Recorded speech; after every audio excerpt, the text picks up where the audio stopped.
Dingo dial. Dingo dial. He's a cell phone with dingo legs. Yeah. In a pocket dial, you call someone and go, I've got your baby! Yeah, Dingo dialed them.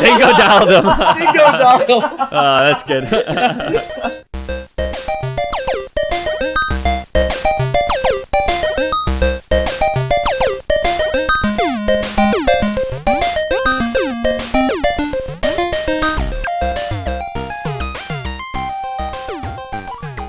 Hello there, Lore Boys here. This is James Miller, live from the day after my birthday party, where I stayed at a bar for 12 hours and drank with a bunch of friends filtering through. Because you're an adult. I'm an adult, and I had to see all my friends and had a great time. But today, What's it like being 18 years old?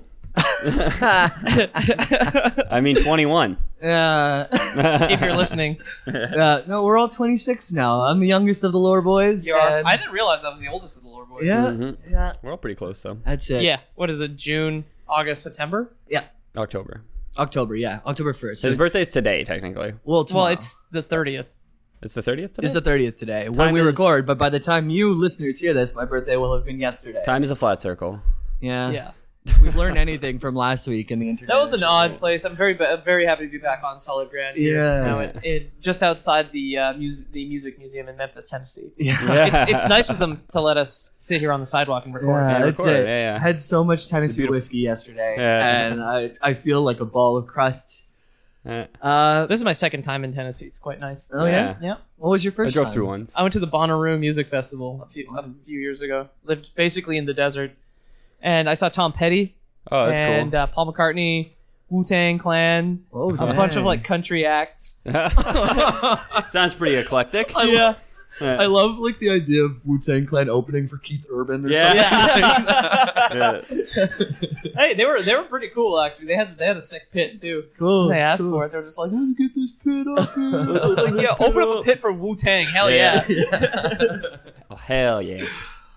So today, boys, talking about Crash Bandicoot. But before we get into that, I Yeah. want to know how your weeks have been. We tried something new right after last podcast. So if you guys want to talk about your VR experience plus your other week stuff, I know that I had a lot of fun playing VR with the boys.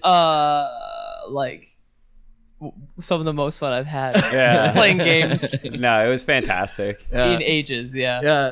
Super Hot's good enough. Yeah. But we played. Okay, so I remember when I got home and I was talking to my girlfriend. I was just like, we finished recording at like 7, Yeah. Yeah. and then we played VR until 2. Yeah. Yeah, exactly. Easy. Like 5 hours straight. And I Yeah. remember I was so sore on Oh, Sunday. man. I and couldn't so walk the sore next on day. Monday. The next 2 days, I couldn't walk, man. I had bruises on both my knees because I don't remember if you guys remember Not just for the VR. the level. Yeah, the level in Super Hot where you start next to a pool table. Yeah. At some point, I tried to lean on it, He went right down. Yeah. and I just like crashed my kneecaps into the floor. Yeah. At that moment too, Ethan kind of jumped and both the legs on the couch gave out. Yeah. At the same Yeah, time. yeah. It was chaos all at Yeah.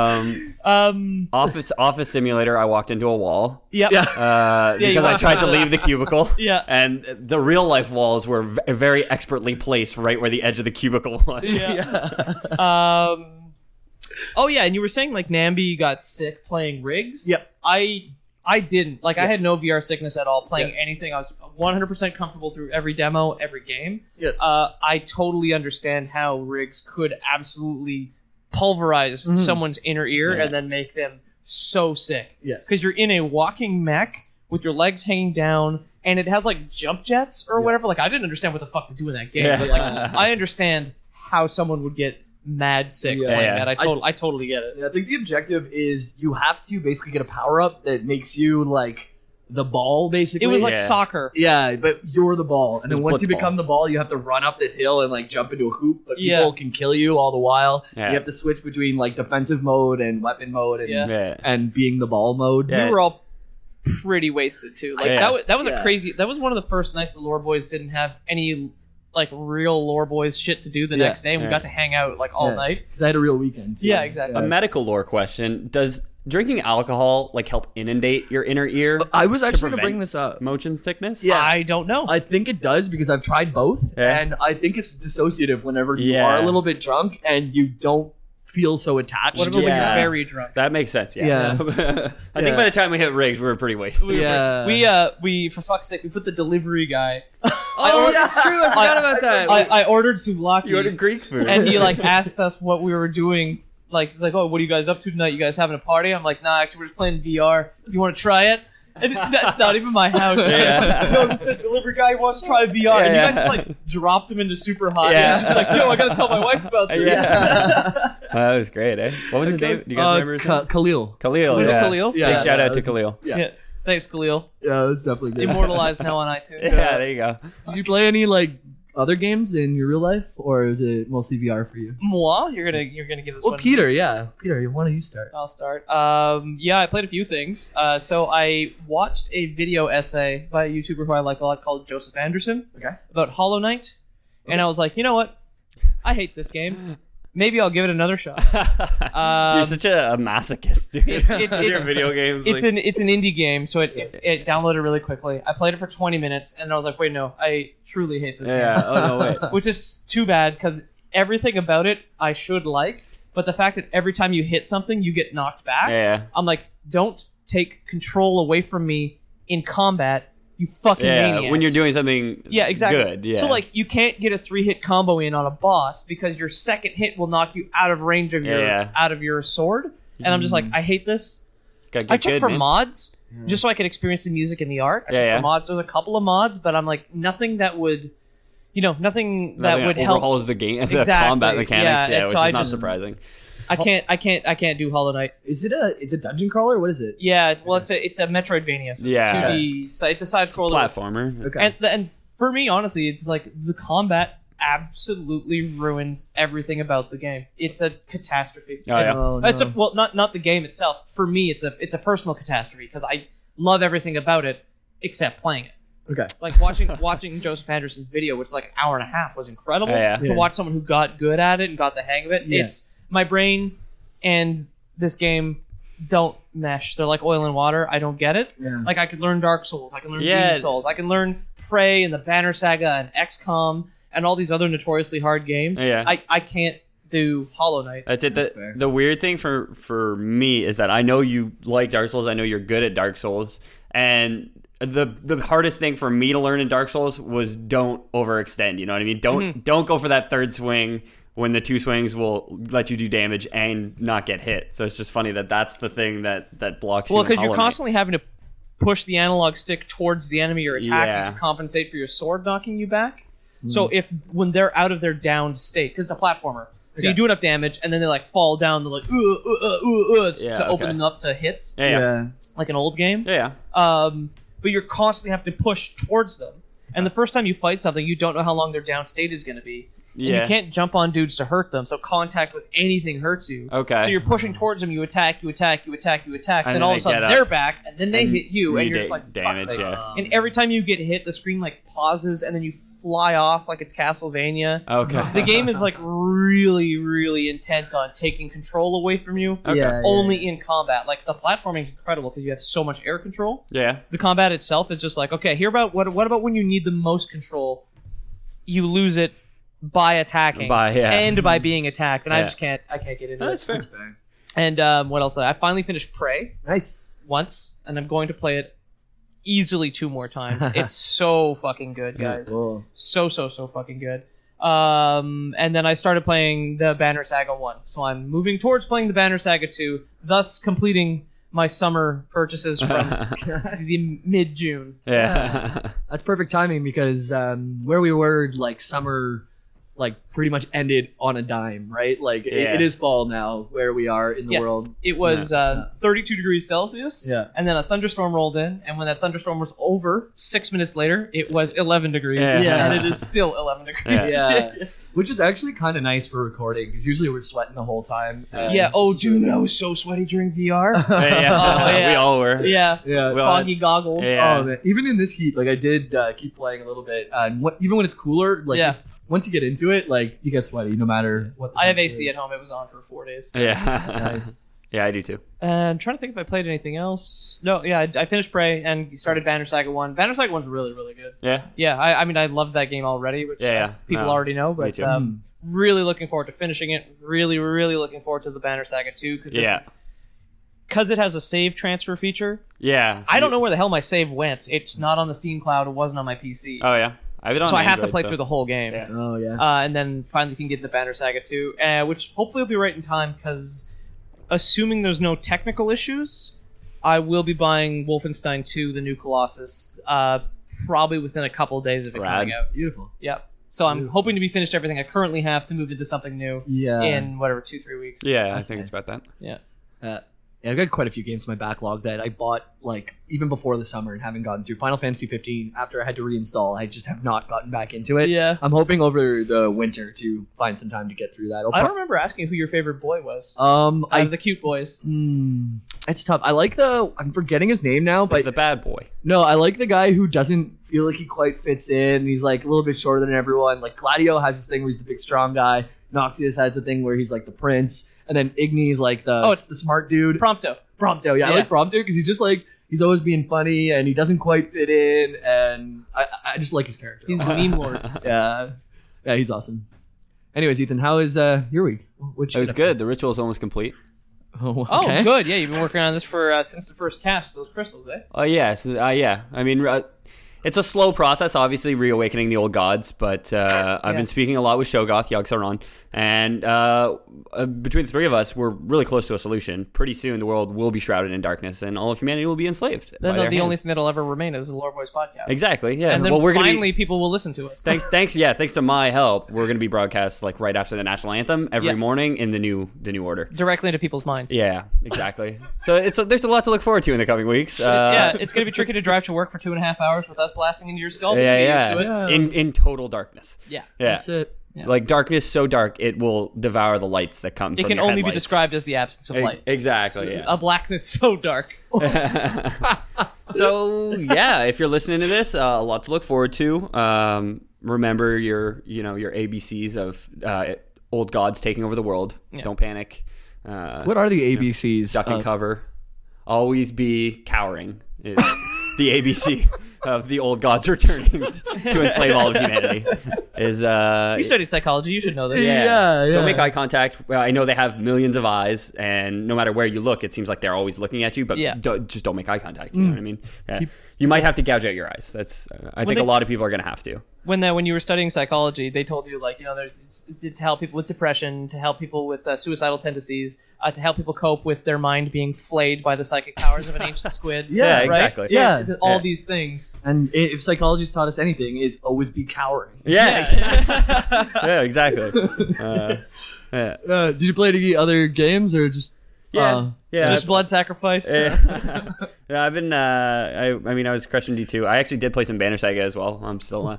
I'm going slow. After I did my restart, it didn't get back to where I was, and now I've gotten back to where I was. And I actually reinstalled Hearthstone just on a kick. But Okay. I've done it for like a week now, and I'm like, okay, I'll uninstall it until the next expansion again. Yeah. Actually, funny you mentioned the old gods. That was the last expansion I was remotely interested in for Hearthstone. Like I was into it for a long time. I got up to like rank 1. I almost got to legend. Yeah. Like, not quite there. No, I remember you were really into it for a while. Yeah. Like I think the old gods was. I think the Argent tournament the Argent tournament. I think that was the weakest expansion so far. Yeah. And then I would say the Old Gods wasn't a good one following that with the whole Cthulhu. Yeah. But I would say the expansions since then, like Ungoro and I forget the name of the other one, but they're pretty interesting. Cool mechanics anyway. Okay. Which my big problem with Hearthstone, like I play Magic the Gathering, and my big problem with Hearthstone is the amount of RNG that's present in it. Oh, okay. And they did a good job of keeping the RNG in the game because that is what separates it from Magic the Gathering while making it more containable. So now rather than saying get a random card, they'll show you 3 random cards and you pick one of them. Yeah. You know what I mean? So it's like... but there was a while where it was really bad, right? Yeah. Like there's a card called Yogg-Saron, which is all the spells that you've played in the game up till that point basically start to tally. So if you've played 10 spells, then when you play Yogg-Saron, 10 random spells will happen. Random spells with random targets. And you just might win the game. Yeah. You might lose the You game. can pyroblast your own face 3 times in a row to instantly die. That's fucking stupid. Yeah. No. It takes away from strategy, and it's like, to them, it's supposed to be a casual game, so it's supposed to be fun, and like crazy things are supposed to happen, but it took Nothing away. says casual, like random lack of skill. Yeah. No. Well, I got fucked this time. I guess I could never be competitive. Yeah, that's it. It was kind of silly. That's where they lost me, but Yeah.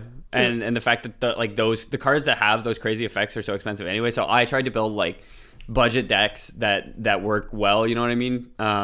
And there's just some guy who I'm doing well against him, and he's got a more expensive deck. Then he busts that out at the end of the game and wins, and it's like, well, this was a shitty experience for everyone involved. Like, I don't even know how you could feel good coming off a win like that. You know what I mean? yeah, With their that whole card. thing too is like they want to make cards that feel good. You never want to have like a card that hurts you in a way, but then they'll introduce these random things that will hurt you anyways. So it felt like they were going against their own culture. That's it. I'll say with the Ungoro expansion and the Death Knight expansion, they've worked to remedy that anyway. Okay.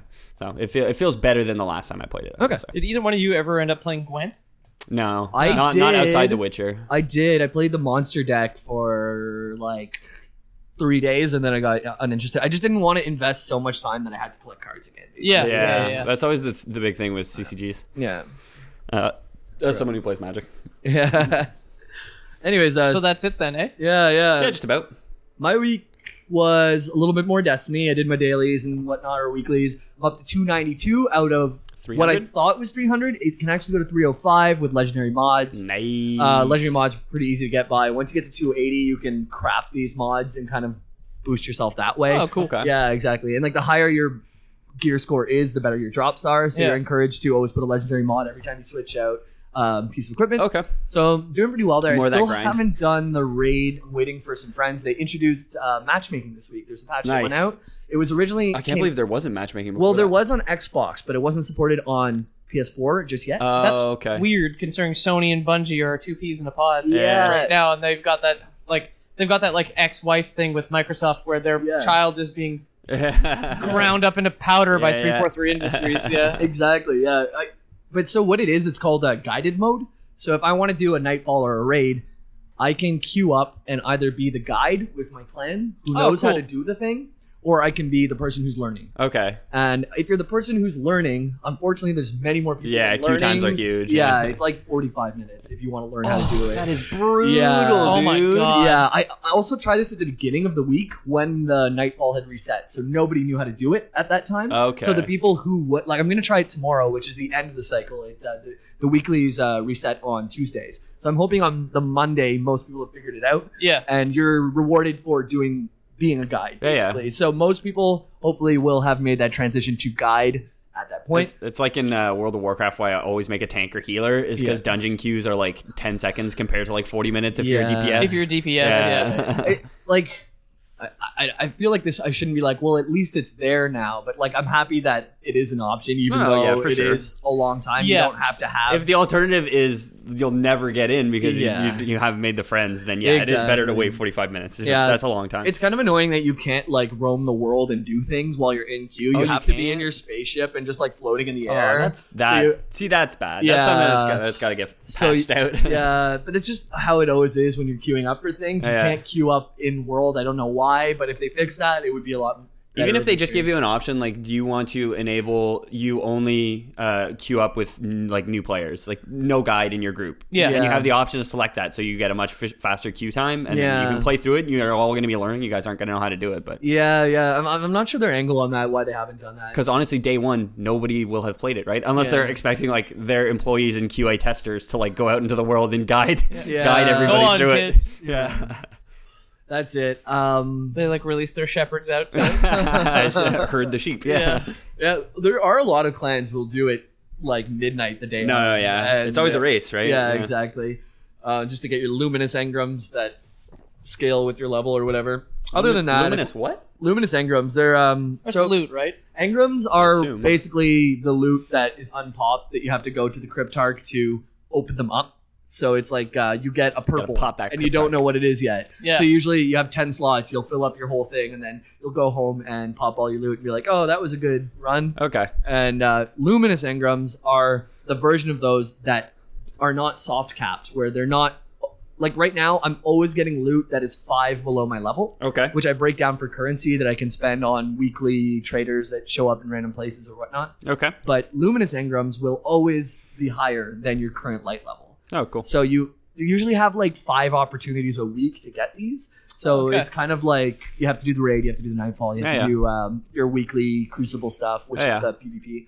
So that's how they kind of set it up, that you can get better loot if you have a great group and And you're just keep- proactive. and yeah. you keep running the raid. You're not really capped out at the 5, but if you're a more casual player, you just hop on 5 times a week. and Get your kinda luminous get your engram. stuff. Yeah, That's cool, Yeah. though. Yeah. Alright. It's incentive to come back. That's still not out on PC as far as I know. No, it's soon though. Oh. It must be soon. I think it's like 3 weeks. Yeah. Oh, no, it might be out. Well, I mean, if it's out after Wolfenstein, there's was- no chance I'm it's ever either gonna Oc- fucking play that. I think it's either October 22nd or September 22nd. Yeah, it's like a month. I feel like September it's a month 22nd is after already passed. No, It's that, 8 days ago. it's either out or it's out in 3 weeks is what I Yeah. think. Oh, okay, I don't yeah. know. this. That was good though. Schrodinger's Destiny. Yeah, got my hunter up to like level 15. I'm almost done the main story of my hunter, so soon I'll have an alt to. I have like accumulated a bunch of hunter gear, so basically when he hits 20, he's gonna jump up from like 200 to 270 like immediately. Oh, okay, cool. So once I get that, he looks like a lot of fun too. There's like a lot of cool different like abilities he has. Anyways, enough Destiny. Do you feel fulfilled yet? Or Oh no. Especially today, guys. Other than that, I've played a little bit of Lash Flandaboot, and I played the third one because I hadn't played too much of it yet. I played a lot of the first and second, and I played some of the third one to get acquainted for this cast. Warp Tour. cool. Yeah, Warp Tour, the Vans Warp Tour. Vans Yeah. the Vans Warp Tour of Crash Bandicoot games. Yeah. Vans Bandicoot. Yeah, Yeah. exactly. Where all the marsupials are just worn out because they played 30 dates in 28 days, Yeah. pretty Yeah. much. Yeah. You know, Crash would probably be a good sponsorship opportunity for any shoe company because he does a lot of jumping and spinning. Yep. So, I mean, Vans, get at us. We'll hook you up with Crash Bandicoot. I'll stop shopping. Himself, not the Gotta go company that through makes us. it. Yeah. I'll stop shopping at Globo if we get that sponsorship. Yeah. I'll stop just finding my shoes on the street and I'll buy from you, Even better. Vans. yeah. If you give me money to buy your shoes, I'll buy them. I'll stop using grocery bags to line the insides to keep the water out. I always just climb the telephone poles. There's always such nice worn-in shoes up Yeah. Yeah. That's how you really want your shoes. It's almost worn through. there. Yeah, honestly. Yeah. definitely. Because the breaking in period is I'm the not worst getting part. that. I'm not getting that yet on mine. Uh, I had a pair of docks that split open because my right foot is like slightly fatter than my left foot. Oh, yeah. nice. Of all the things, people were just like, "Yeah, get a pair of docks. They're indestructible." I'm like, "That's cool." Yeah. 4 months later, my right 4 one months, split wow. open next to the like on the right side. They're guaranteed for I think 2 years. Mine are like 4 years old now, and they haven't worn through, but the leather's starting to crack because I Yeah. haven't taken good enough care of them. But Yeah, I never They've took very lasted good me. care of them at all. Yeah. I should probably get another pair before the winter. Okay, contact your skateboarder friends, and they'll have some shoe goo to fix you up. yeah, They all have that. I do need some shoe goo. Yeah. I don't know if it works on leather, but I digress. Oh. Other than Crash Bandicoot and Destiny, also finished Super Hot. After we played. Oh, last you week. you finished the Super Hot VR. Yeah, Yeah. exactly. Oh, cool. Super Hot VR. I also like have been going to work and like my legs are sore because like done so many squats Yeah, no, doing that's like it, man. Matrix Yeah. things away from Yeah. that, like hitting the ground. There's times where I'm like on the ground scrambling, like legitimately scared of being shot. Yeah. Yeah. Finished that. So now you kind of go back to that hub world where you're in your mom's garage Yeah. and the door opens and you like have to defeat a pyramid, but now you have all these floppy disks. It's silly. You'd have to like look it up because I don't even know how to explain it at the moment. We'll do the but, super hot lore one Yeah. of these days. and then now you have floppy disks. You have about 5 of them with different game modes. So there's endless mode. There's hardcore mode where your guns only have like one shot, and if someone shoots your gun, you can't block the bullets anymore. It'll just blow up in your hand. That's cool. Yeah, Well, you it's- can block one bullet, you can block one Yeah. bullet, but you can't shoot. You know, like you. or you lose all your ammo, then you block one bullet. Yeah. And that's Because crossing shotguns makes you basically invincible. Yeah. Yeah, exactly. And apart from that, there's also what's the other one? Don't die mode. So you have to get through all the levels without dying once. Oh, it's got Oh. Iron Man mode basically. Yeah. that's brutal. I tried it. I got like halfway through. Like it was actually doing pretty well. 'Cause Yeah. The beginning levels are like much easier. Yeah, yeah. And I'm starting to I played so much, I'm starting to get good at the game. Yeah. Well, we had some good streaks whenever we played. But, yeah. There's a speedrun mode. They really like. I thought it was just gonna be over and that's it. That's your $30. That's it. But there's really a lot to do when you finish. So I was really happy with that. Yeah, we definitely just the three of us last weekend. Yeah. Got our individually $30 worth of fun. No, out of that. for sure. Exactly. But I was trying to explain it. Like, you remember when you tried to explain it to us? Yeah. And we were just like, VR, I'm probably going to be a flying box. It's not going to be that no, good. Yeah. Man. And then we played it, and we're like, wait a second, this is remarkable. Your brain is instantly tricked. No, yeah. The same thing was explaining to my girlfriend, who doesn't know anything about games. Yeah, no. Right?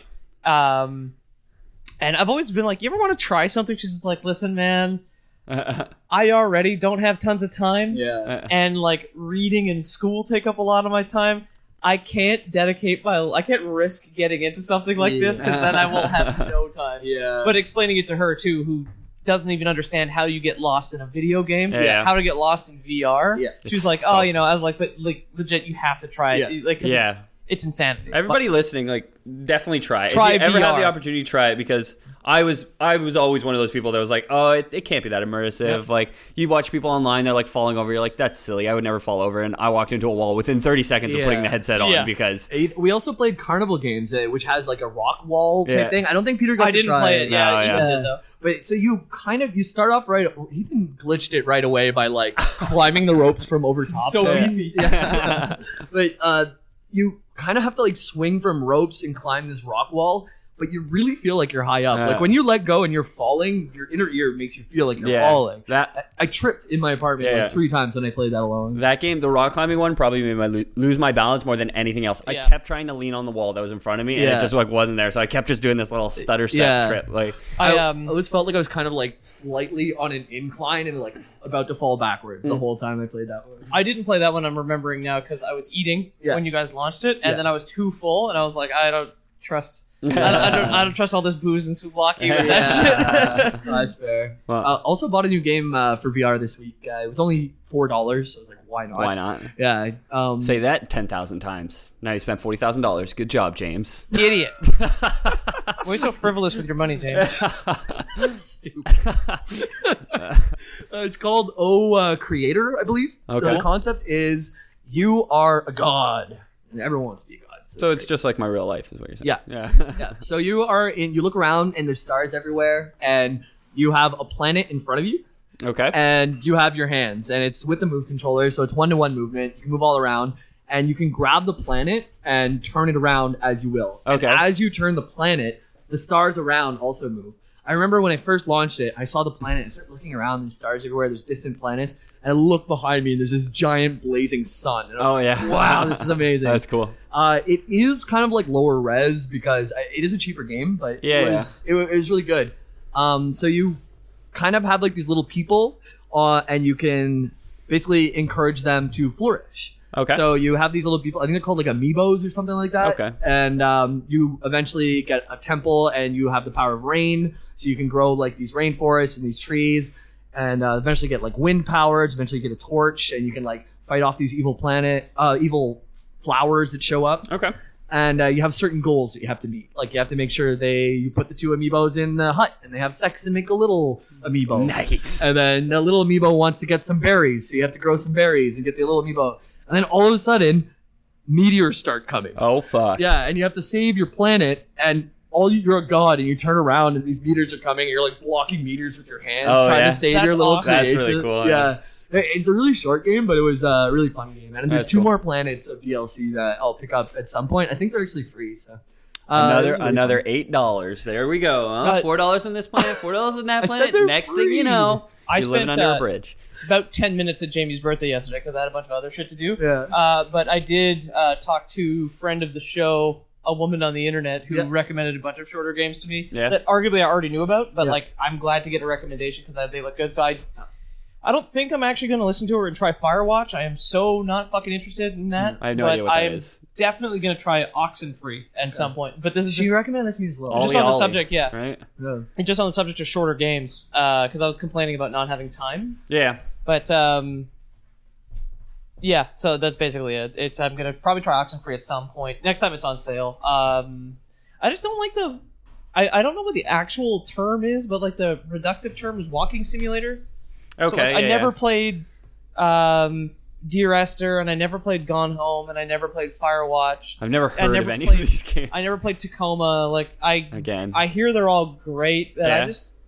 I need to do something Okay. in my video game. It'd probably be better in VR, honestly, right? Because then it's at least more engaging. Yeah. I mean, fuck. I mean, I'd More wander immersive, through a shitty house in the '90s and Gone Home if it was VR. But Yeah. nobody's gonna make me do that on a PC.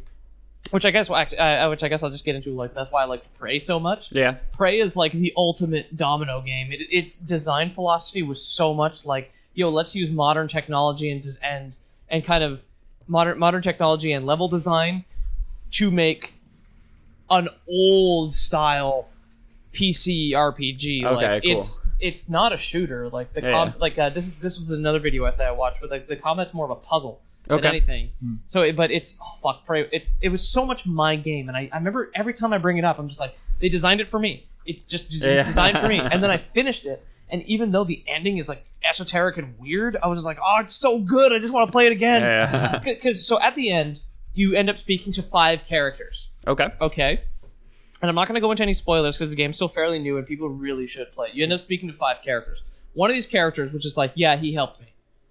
And I'm like, yes, I did. I remember that. And then, remember I told you where I killed Dr. Igwe by accident? Dr. Igwe. He was just like, oh, he killed me for some reason, but I don't know why. And I was just like, it was an accident, but he wouldn't know that, right? Yeah. And then he was like, they're measuring your empathy. Okay. Then this other lady is just like, oh, he helped me a lot as well. And then there was a 4th person, Okay. who was just like, I never encountered him. He never encountered me. He never encountered my crew. He never encountered. Shit! And I You was missed like- the whole and I quest was like, line. I missed 20% of this game and still managed to get a unique ending. I was just like, oh my god, it blew my mind. Yeah. Oh my fucking god, I gotta play it again. So Take notes, developers of Mass Effect 3. Yeah. Take notes, developers of Mass Effect Andromeda. Yeah. Oh wait, you're all unemployed now. Yeah. Rip. But yeah, Prey is remarkable. Like I was gonna play through it again, and I looked through a bunch of the achievements since I finished it to see like, oh, if there's challenges for myself. Yeah. And like I saw a bunch of stuff, which is funny that I would have gotten anyway because that was like next thing on my list. Yeah, and yeah. I'm really glad it was gonna like reward me or whatever. The top of Peter's list. Don't send Dr. Ingwe into the vacuum Don't- of space without a spacesuit. Don't kill Dr. Yeah, Igwe. yeah. Well, I missed an entire quest related to him that if you save his life, he has like this branching thing that Yeah. you can do as well. I'm sure, Which I yeah. never got to see, which he mentioned during the ending. Because you murdered him. Amazing. By accident, because I'm a dumbass, okay? I explained that was good, immersive gameplay, but I'm so excited to play this game again. Yeah, I mean, you built it up enough, man, that I will probably pick it up if it goes on it's sale. so fucking great. It's very much my style of game. Like I remember, like I love System Shock 2. Yeah, which I picked up. I picked up a long time ago, and that's a universally loved game. I like evangelized to Yeah. my ex-girlfriend, and then she picked it up on sale for like $3, and she's been playing games. I don't know if I've talked about this before on the cast.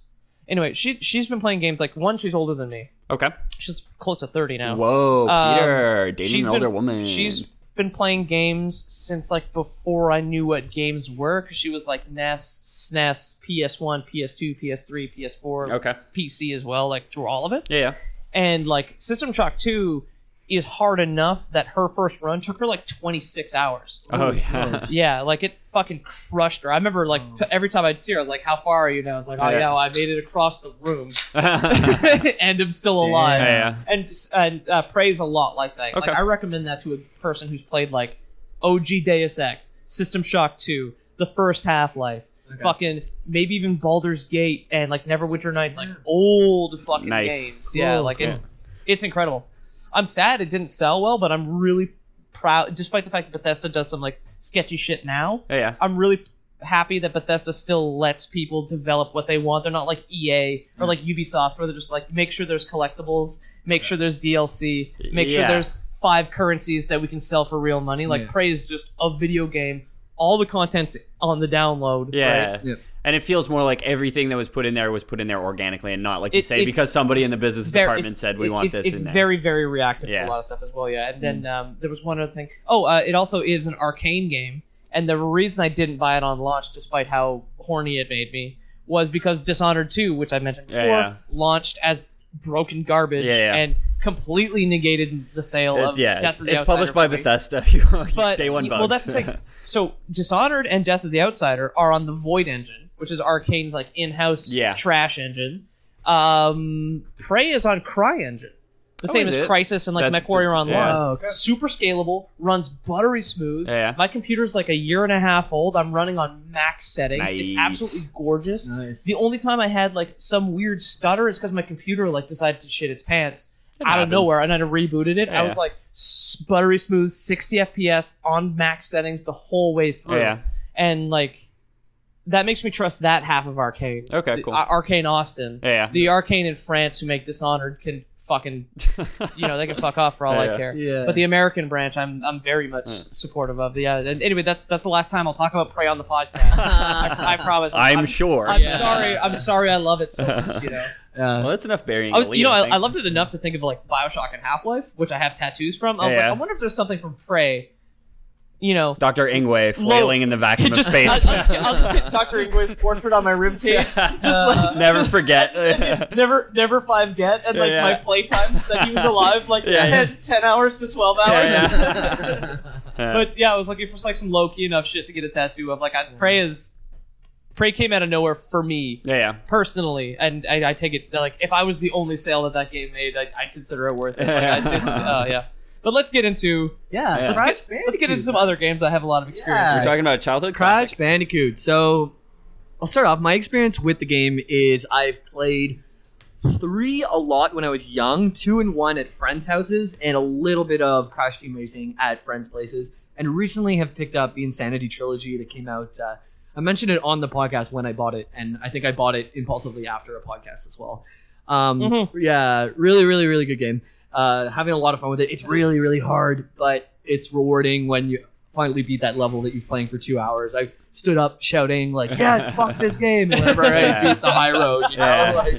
like, See Dark Souls. Like, Yeah. Yeah, Exactly. sick. Yeah, On the yeah. Wikipedia page. Yeah. so that's my experience with it. How about you, Peter? I've played all of the PS1 games. Okay. So I own 4.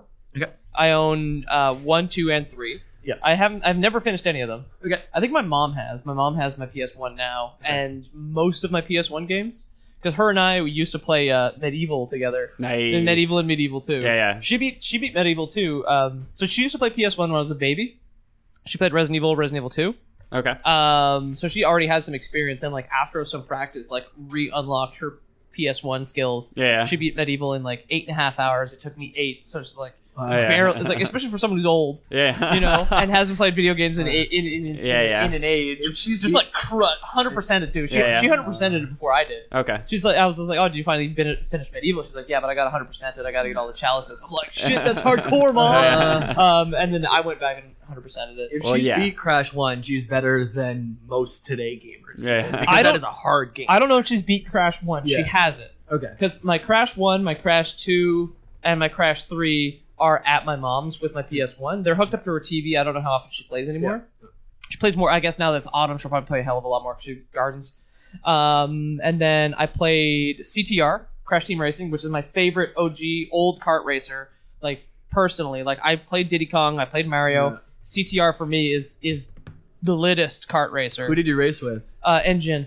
Engine? Yeah, Okay, Dr. cool. Engine, yeah. I still have it at home, and it works on my PS3. Like, Nice. I should bring it over at some point. Honestly, or you guys can come over now that I live by myself. We just Yeah. like fucking slam CTR. Yeah. that'd be fun. And then I played Crash Bash as well, which Cool. was like Mario Party, but Yeah. and then I played Crash Bash. But I never played any of the ones after PS1. I watched a speedrun for Crash Bash, and there's this one level where you kind of have to hop from tile to tile and It's like turn it to your Splatoon. color. You paint. Yeah, and if you speedrun this, there's like a 1 in 3 chance where you're just gonna lose.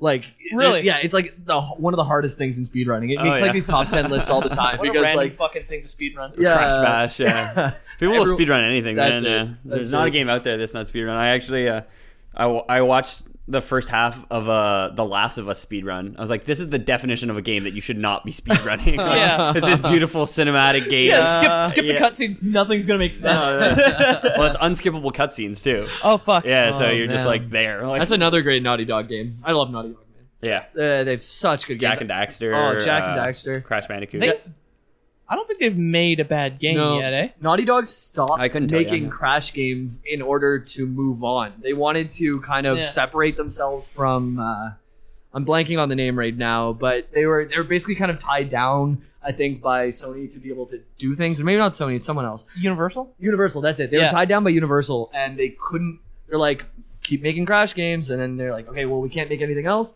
So they broke from Universal in order to just keep moving on to make Jak and Daxter, The Last of Us, Uncharted. Yeah. If they would have stayed with Universal, it would be a different world. Like It'd just be, they'd be American Nintendo with their wacky thing. The darkest timeline. Yeah. Well, then we'd have like Crash and Rabbids Kingdom Battle, the XCOM fucking ripoff. Yeah. Which actually sounds pretty good. Sounds at least as good as Mario Rabbids. Rabbids is supposed to be fucking fantastic. Yeah. I heard it starts off real slow. Like they're holding your hand the whole way. I guess they have to because like people who don't play XCOM won't know how to do that. Well, kind they're of thing. trying to sell XCOM to babies. Yeah. So they kind of have to probably. Even Fire Emblem has its tutorial missions. Like XCOM has a tutorial mission. Has one. XCOM throws you into the fire. I think XCOM throws you into the fire too fast. 30 seconds. Yeah. And then they're just like, here's your 2 red shirts. Yeah. They're dead. Here's your 2 other characters. Yeah. As someone who started XCOM with like other games on my plate, I have not wanted to go back to XCOM because of how punishing it is right off the bat. No, it is. Yeah. It's a game for hard boys. Yeah. I'm a hard boy, and I'll say it right now. Hollow Knight's too much of a hard boy for this hard boy. Yeah. Hollow Knight's too hard. Yeah, that's fair. Yeah, I mean, I beat the first XCOM, but I never beat the second one. What did you do in Crash though? Have you played any of the games? I played 20 minutes here. Yeah. And I played 20 minutes at my first girlfriend's place. Okay. So. Okay. That's the extent of my knowledge, and I don't even remember which Crash game it was at my girlfriend's place. That's awesome. Back in high school. So I'll preface this with I will be focusing on the Naughty Dog versions of the games because it went off to be like 20 games where there's spin-offs, where there's Spyro crossovers. Like it was called Crash Fusion and Spyro Fusion. Love Spyro. Spyro's a great game. Yeah. Well, the old ones. Yeah. I did. You were mentioning your mom playing a lot of games. My mom 100%ed, I think, 4 Spyro games. She loved those because it's just collectibles and you can kind of just keep playing it and collect every single gem. Yeah. And she loved that. Look at us with our hard as fuck completionist moms. Yeah. my mom, it was Donkey Kong. Yeah. Last year for Christmas, we bought my mom a Wii U with the new Donkey Kong. Yeah. But she didn't like it. She said it was too easy, right? No, she said it just wasn't the same. Yeah. She's like, she liked it on the SNES, fair. but I have the SNES now. You were mentioning that like you didn't get sick from playing VR. My mom would get sick from playing like some of the newer games if they moved around too much. So Spyro was a good balance. It wasn't like too much moving around. You're kind of always behind them. Yeah. But even then, if she played for too long, she'd get a little sick. Yeah. And Nambi also is in his early 30s. So that might be the reason why he's also Don't getting give him sicker. away. Early 30s. That's his secret. Yeah, no. Nandy, we know you're listening. You're just soft, bro. Yeah, so Crash Bandicoot. It started in 1996 was the first one when it was made. Naughty Dog had 10 employees. I was making the 5. game. Yeah. 10 people made Crash Bandicoot 1. That's amazing to me. That's really cool. And like now, imagine how many people are working for Naughty Dog. No, it's got to yeah, be that's like hundreds and hundreds, right? The video game industry is very different. Yeah, it's like like almost- a $40 billion industry now or something like that. Almost, it was the biggest industry in entertainment. Yeah. I'd consider it too big. Yeah, Personally, in a lot of ways, yeah. Yeah. I embrace it. I like it. I like the video games. Yeah. Well, Yeah. I mean, the industry puts food in both your mouths. That's it. It gives me a job, so can't complain. Yeah, that's it. So the games that I won't really be touching on, but are games. Traveler's Tales took over after Naughty Dog, and they released Crash Bandicoot: The Wrath of Cortex. Are which those was, the Lego people? They might be. I'm not 100%. Traveler's Tales. No, I have no idea. Someone tweet at us. To Let the us know. Google. Yeah. Crash Bandicoot: The Wrath of Cortex came out on. It was like first gen consoles that we know today. So it was GameCube. It was the Xbox, the PlayStation 3. I guess not first gen, but like I saw the box at Blockbuster, Okay. but I've never played it. yeah, me neither. And it was kind of scolded for being the same game again. Like they had. Crash 1 was good, but it was criticized for not being innovative enough. It was 3D, which was this whole thing. How dare you not innovate in 1996? Yeah. Yeah. No, but it was basically they were calling it Sonic and Mario from a 3D perspective. Actually, it was referred to as Sonic's ass for a long time because you're always looking at Crash at Bandicoot's ass. Yeah. Sonic's ass. Yeah, and Scathing. that's it. So it did bring a new perspective. The graphics, and if you look at them now, they're abysmal. But at the time, They are, Yeah, yes, yeah. At the time, they're like, wow, these are the best graphics in any game released with the PlayStation 1 kind of thing. Yeah. So, it was good for the time. That's it. It was taking platformers, collectibles, and a few levels. I think it was like 32 levels in the first one, and across 3 islands. And they're just doing what platformers had already done in 3D, but they did great considering 10 people made it, right? So Yeah. it was very well received. Sold like, I think, 500,000 copies in like Japan alone or something like That's that. pretty fucking good. Yeah, and I think his name in katakana is Karashu Bandicoot or something like That that. sounds right. Yeah. Yeah. That sounds I don't know- racist, but it sounds right. I don't speak Japanese. I know. I know. But that sounds right. Yeah, Yeah. like I said, like a few episodes back, katakana is like, it takes a lot. Any word that is not made in Japan 100 years ago, that is, Yeah. they just Take the English. take words, the yeah. English word and they apply Japanese Yeah. syllables to it. They just Pocky- pronounce it the way that they would pronounce Pakita it. Right? Monster, Burak, Yeah. and Waito.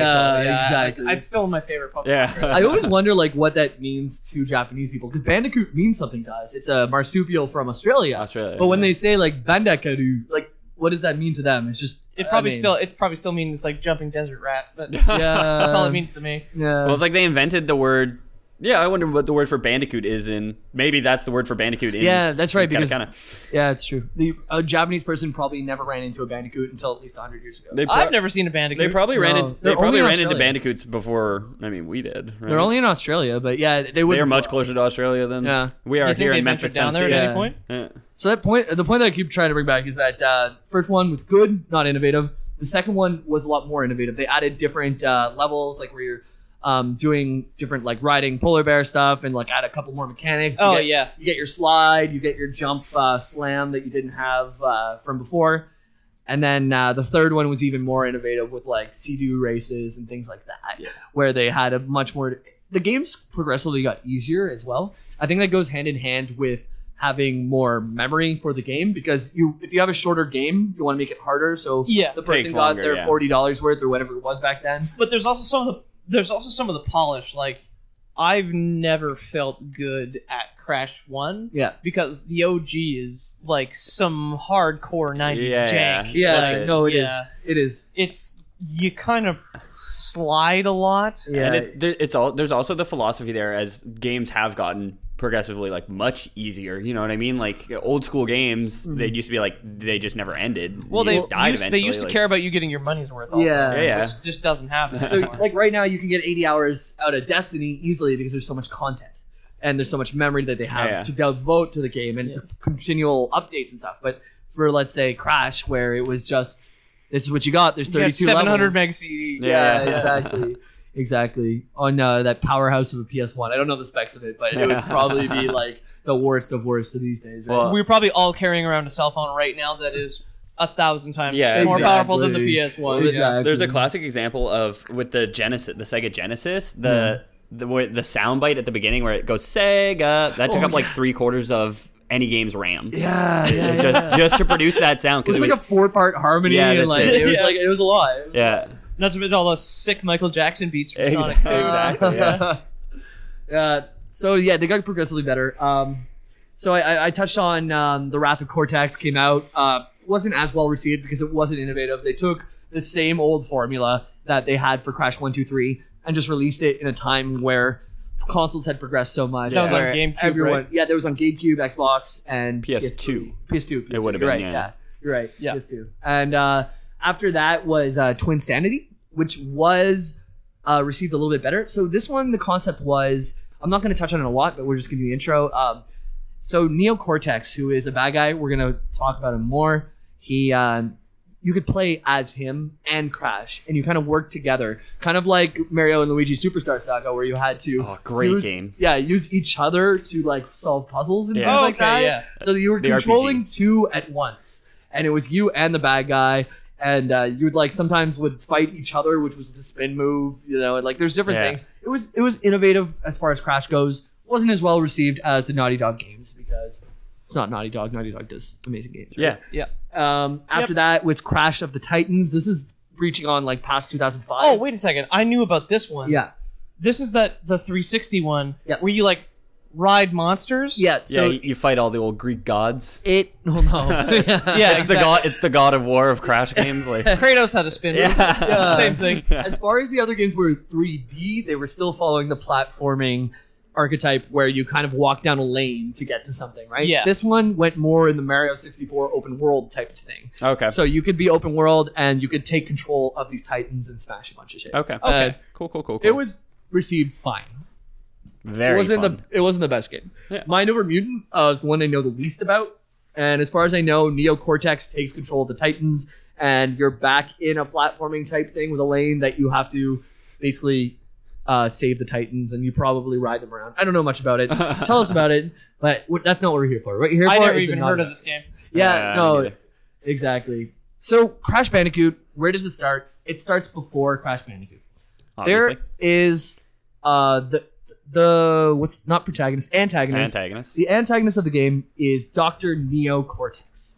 You've probably seen him around. He's a guy with a big tattoo of an N on his forehead. Yep. He's For evil. Neo? So we'll get into it. Actually, Okay, good. someone gave him this for a reason. Oh, and shit. Homeboy's been branded. he calls it Neo, but it's not actually Neo. Okay. Why it was put there.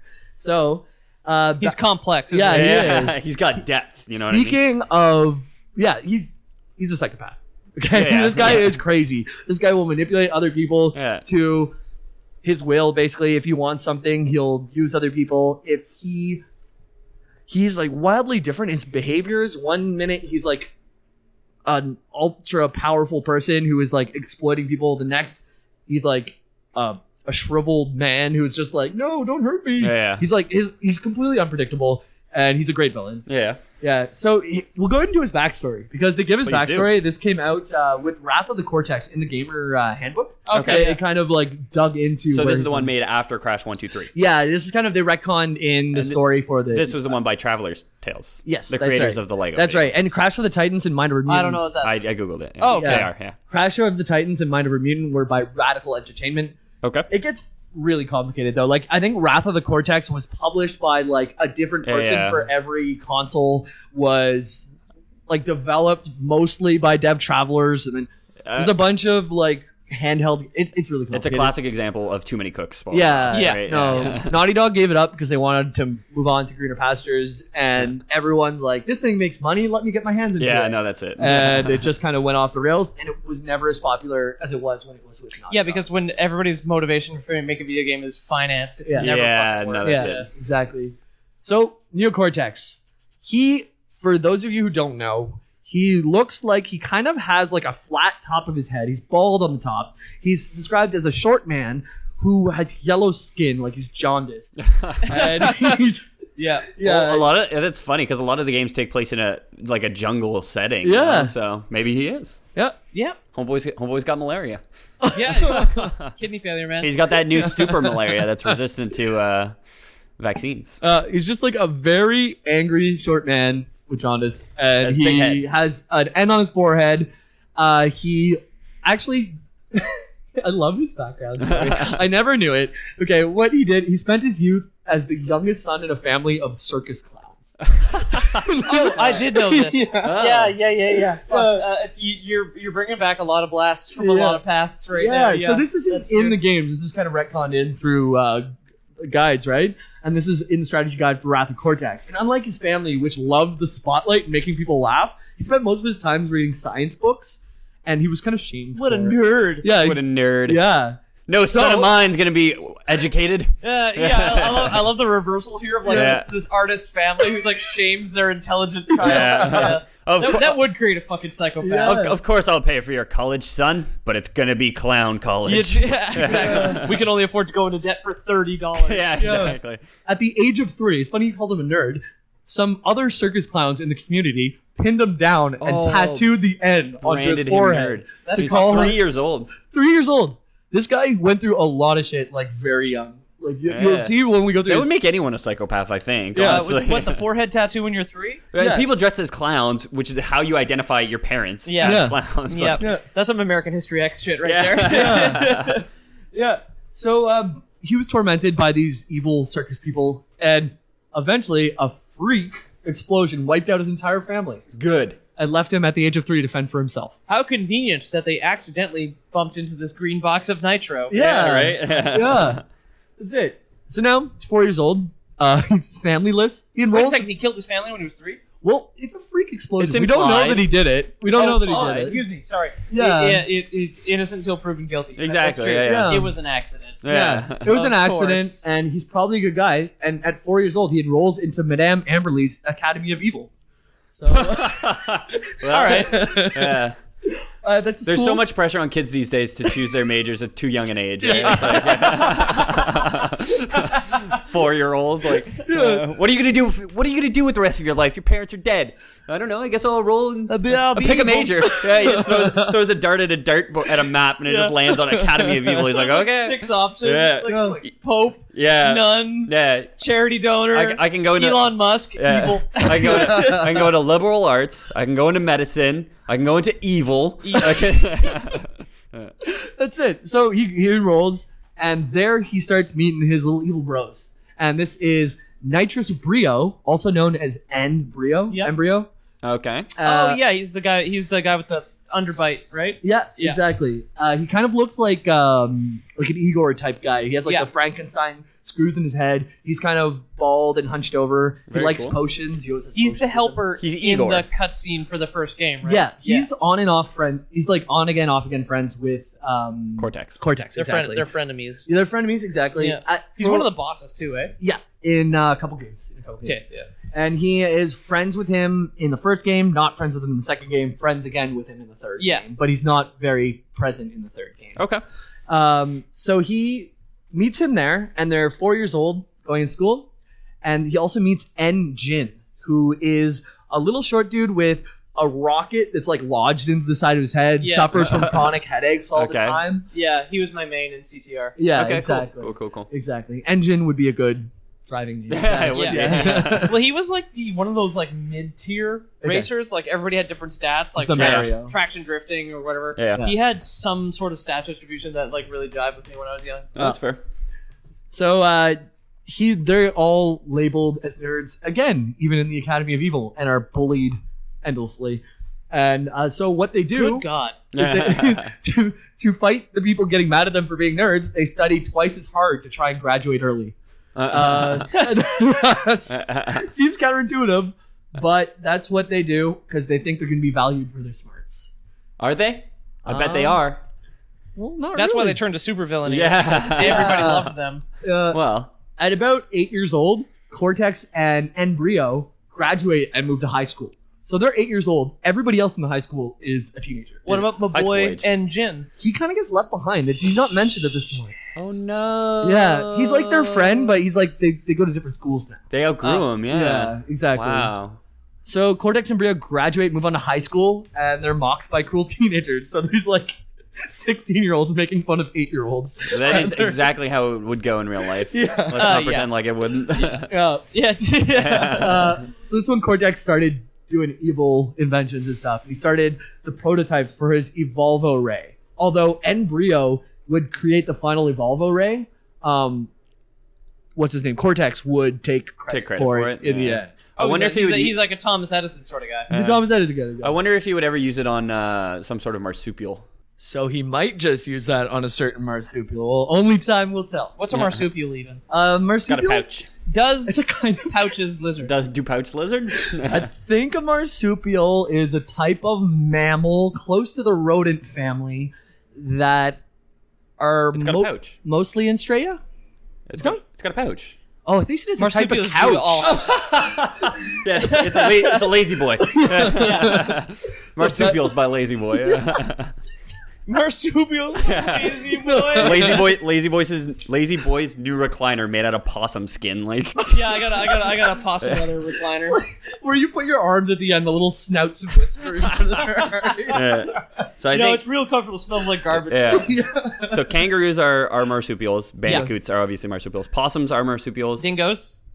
Dingoes are canines. Yeah. Are they canines or I are they don't- marsupials? They're not lizards. marsupials. What about the Tasmanian devil is a marsupial, isn't it? Might be. I don't think so though. What about the Tasmanian tiger? I don't think Extinct. marsupials need to have a pouch. They do. I think they do. Yeah. It's like the qualifying thing. I'll look it up. Do they have ears? Do they lay eggs? They do not lay eggs. no Okay. no ears, no eggs.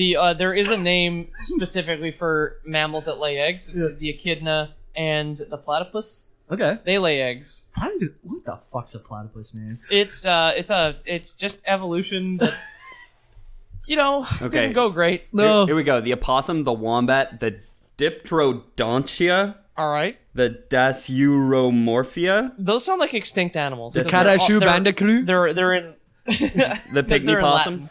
the marsupial mole.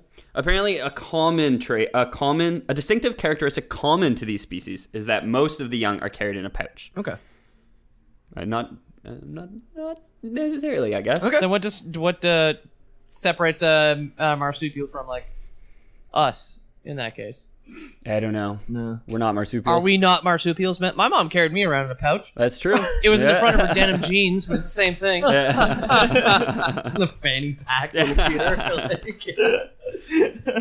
So he does start the prototype for the Evolve Array at 8 years old. And coincidentally, another freak explosion blows up the high school and all of the people in it.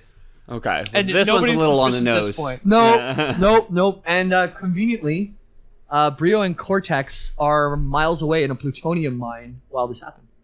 Oh, Okay. so they're in like northern Quebec, It could be. Yeah. getting plutonium. Yeah, it could be. Oh, no, it's uranium that they have there. Yeah, Never it's an mind. abandoned mine, have too. no I idea. don't know what they're doing in an abandoned mine, just being 8-year-olds. But... Gotta get some of Hitler's heavy water, man. Yeah. To refine our plutonium. Yeah. Exactly. So now Brio and Cortex, it's them against the world. They've lost. Well, Engine. Cortex has lost his family. And they lost Engine. Engine is. Yeah, Well, he's out not there. dead because he's in CTR. Yeah, he just got. Canonically still alive. Yeah, he didn't actually die because he was still in elementary That's school it. when they He went didn't- off to he the didn't high go to high school, right?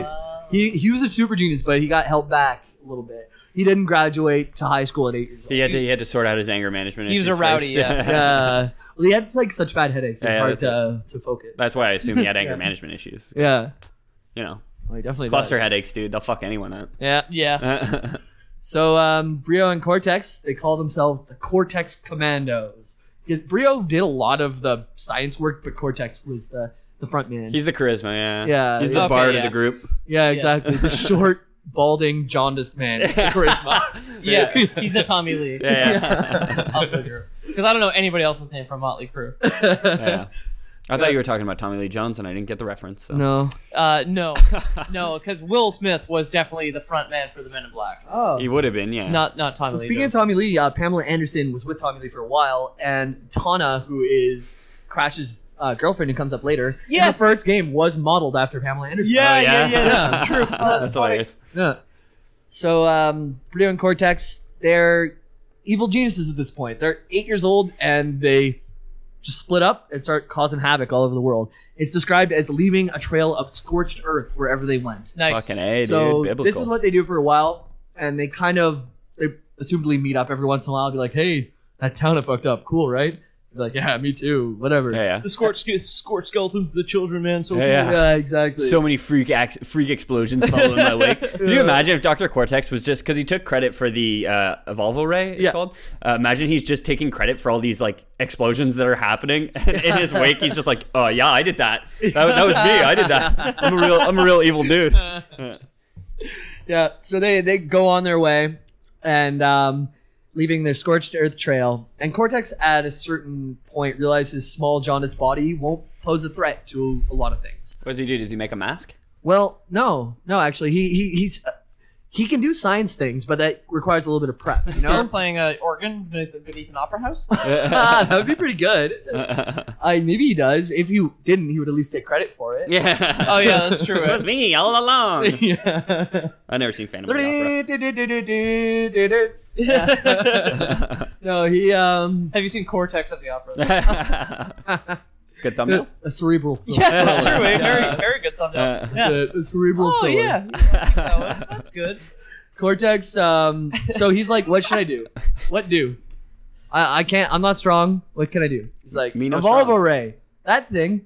I can take all the animals of the world and evolve them and make them into my army. Army of Darkness, baby. So he uses. She's like Dr. Moreau. Yeah, he uses two different instruments basically to create an army. The first being Evolve Array. Evolve Array. Second, which- the drums. makes Bail it. Go. Yeah. Yeah, I was gonna say Yeah. he starts playing for Rush. Yeah. Neil Peart was a smart drummer, man. Yeah, dog. One of the best.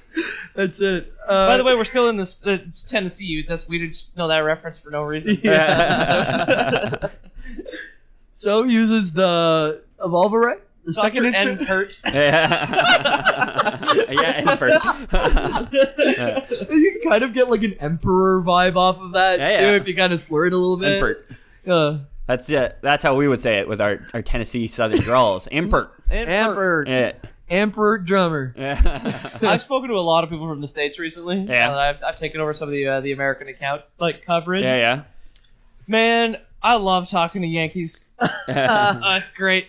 Great accents. Yeah. Well, Like, when you Yankees get, are the like- Northerners, no? When you get like really, really New York people, New Yorkers? which totally exist. Fucking Like the Bostoners. stereotype accent. The stereotype accent absolutely. is like real. Like this guy from Staten Island calls me, and he was like looking at some of his his financial records or whatever, and then he's just like, "Well, what the fuck am I supposed to do? I'm taking out all my receipts. All you guys give me is a total. How am I supposed to do with that?" And like I went over with that, and then afterwards I made fun of it. I was like, "What the fuck am I supposed to do with all these numbers? What do you want me to do? Fucking add them up? What am I, an abacus? Yeah. I had a funny American accent thing happen to me this week.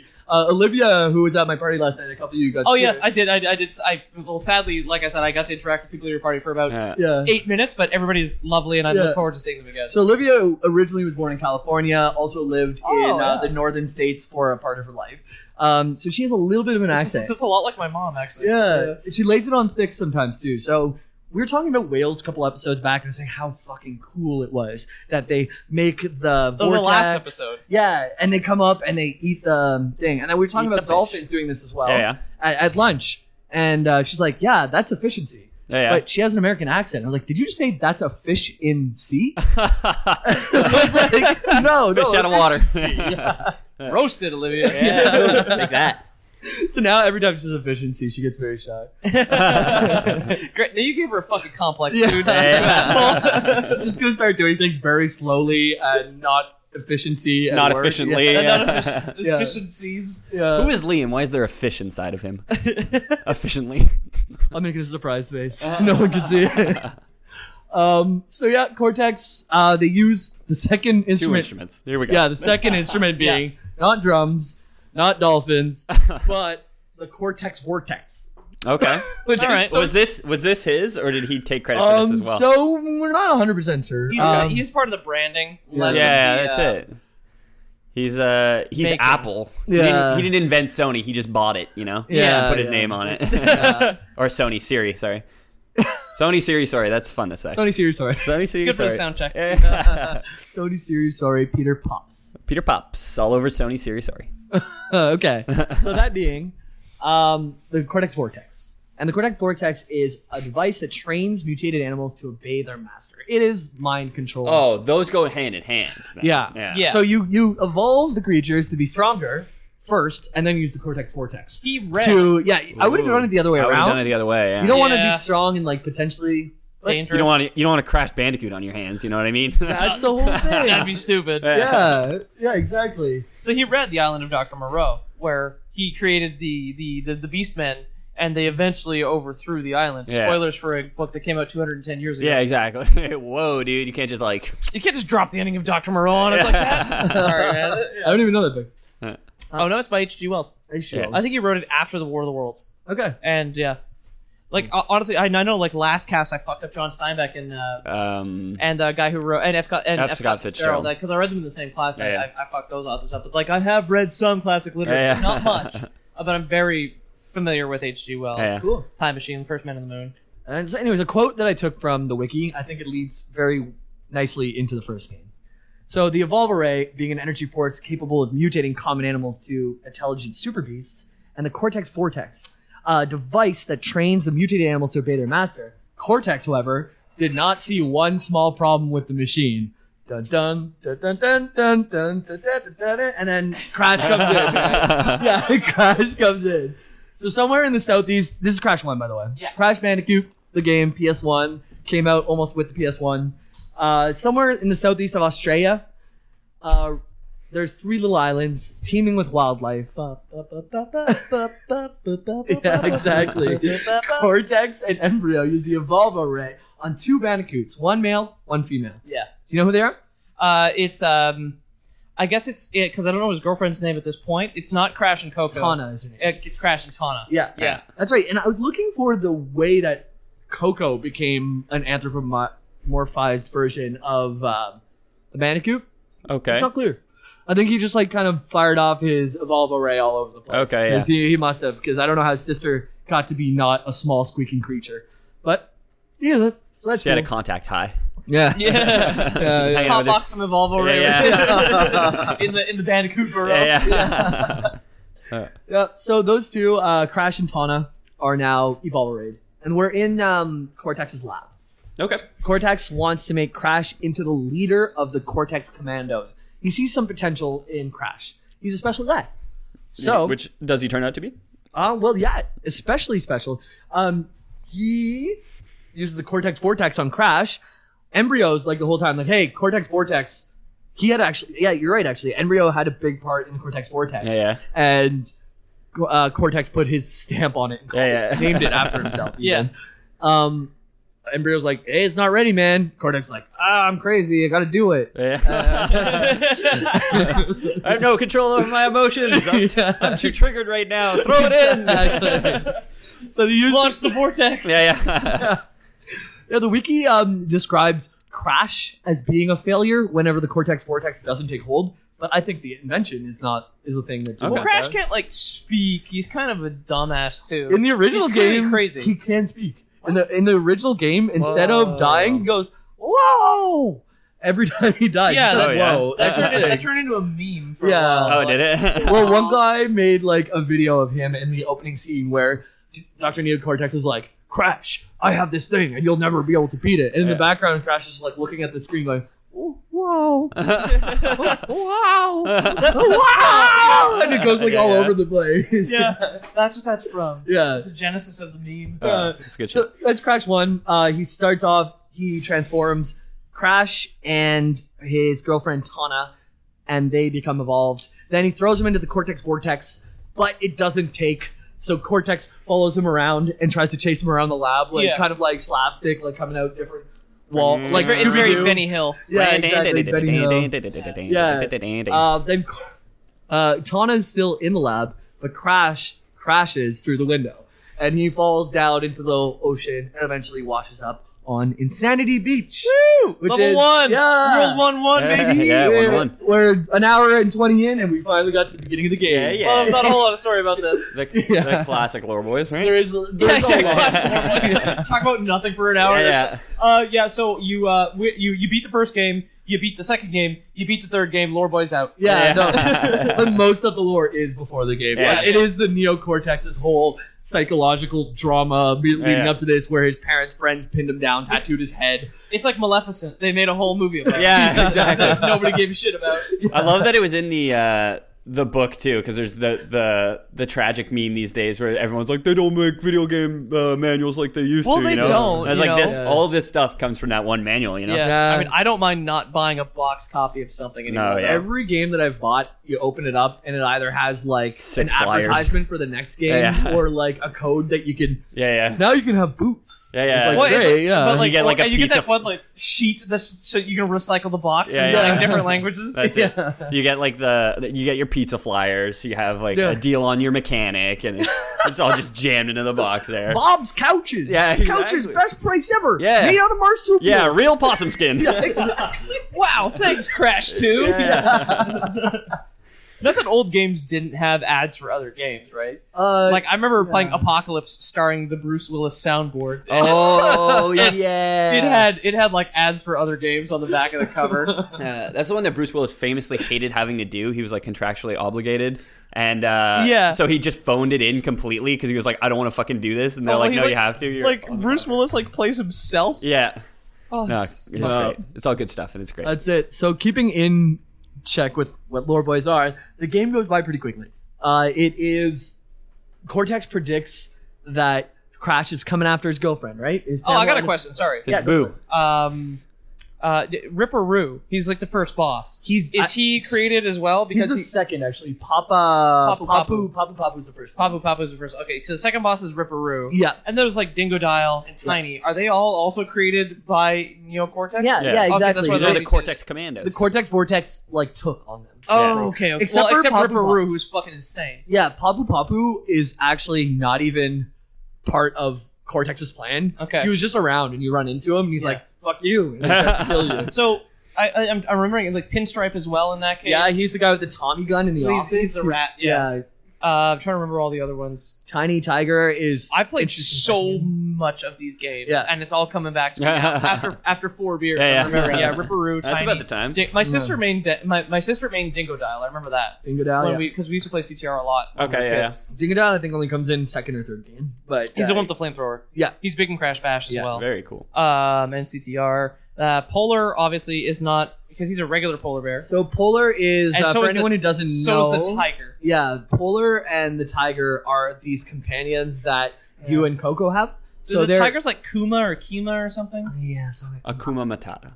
That's it. Yeah, it's Pumbaa. That's it. Yeah, Pumbaa. Yeah. Pumbaa's the tiger from Crash 2. Yeah, right. exactly. What a wonderful pig. Yeah.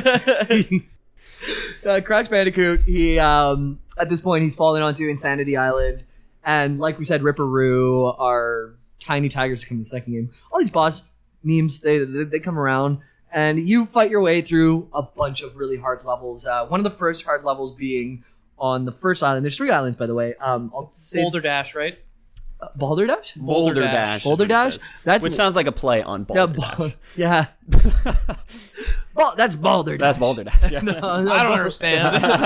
No, Boulder Dash, that was a hard one, but really not the hardest one. Native Fortress was the first hard one. That's when the difficulty really spikes. And you have to climb up a fortress. You kind of zigzag back and forth up a vertical thing. Yeah. Is that the one with the platforms like poke out and then like vibrate and retract? Yeah. They spin. They're fall away platforms. They do poke out and out, and you kind of have to time it right. Yeah. And also there's these candles that don't always light. They're kind of turning on and off. Right, yes. And you have to jump at the... Oh, my God. The end of the level... I played this game for 3 hours, or that level for 3 hours before beating it. Yeah. And soul-crushing. Oh, it was. It was. And it was, like, unnecessarily hard. Whoa! Like, yeah. You get all the way to the top, right? And when you game over, you start from the beginning of the level. Yeah. So you game over. Of course, the hardest part is the last 2 jumps. Yeah.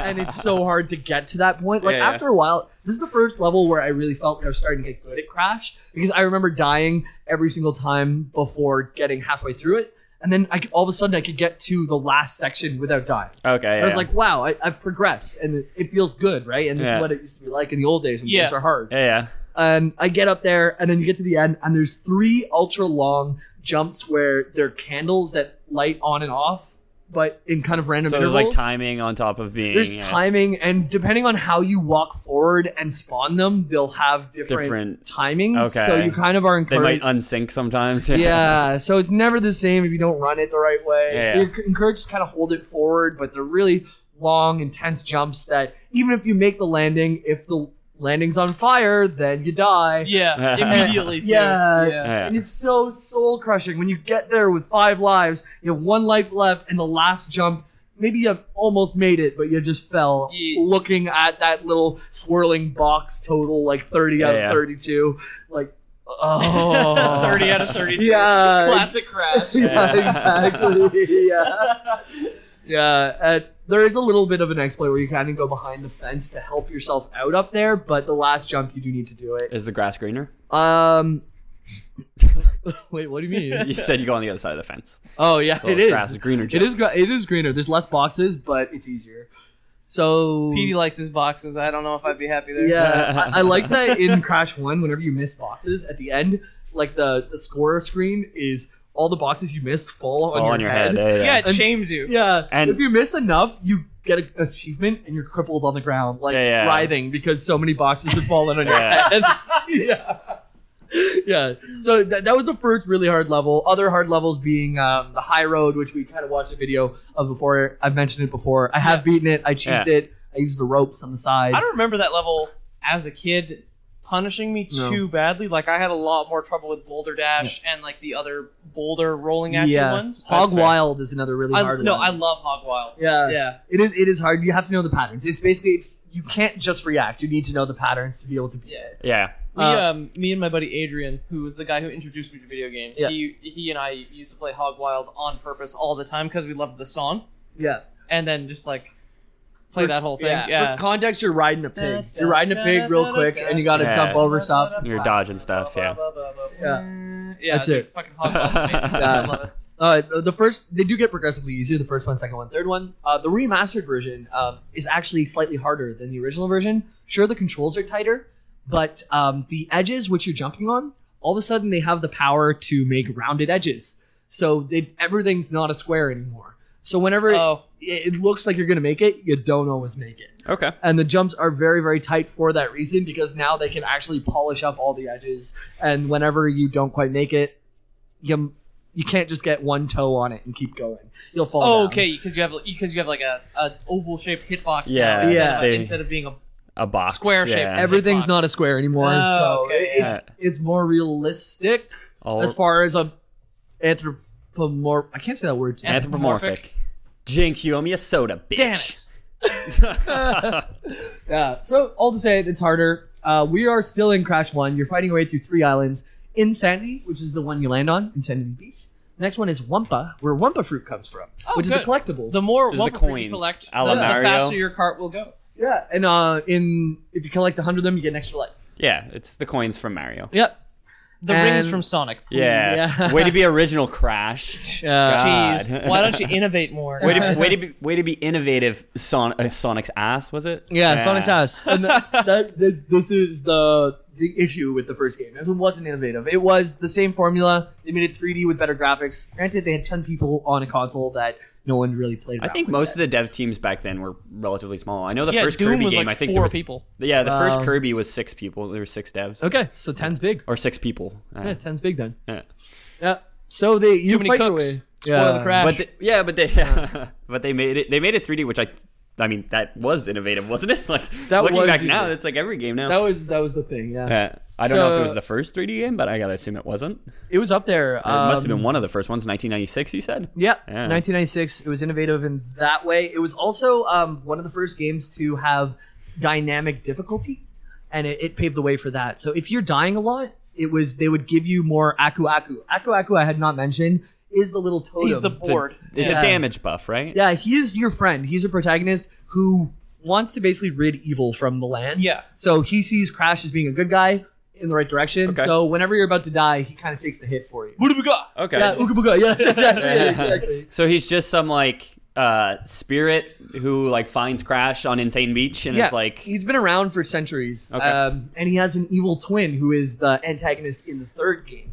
Uka Uka, which is Aku Aku backwards. Okay. Yeah, and we'll get into him later. He's basically at the moment sealed away in a temple because he's been so evil in the past that Aku Aku has sealed. You got to seal him away. Yeah. In CTR, depending on like the faction your character is associated with, you can get a. We used to call them Ooga Boogas because that's just what they say. Yeah. But like when we were kids, we had no idea. No, yeah, that's fair. But when you know, like in Mario, when you get like a star and you're invincible. Yeah.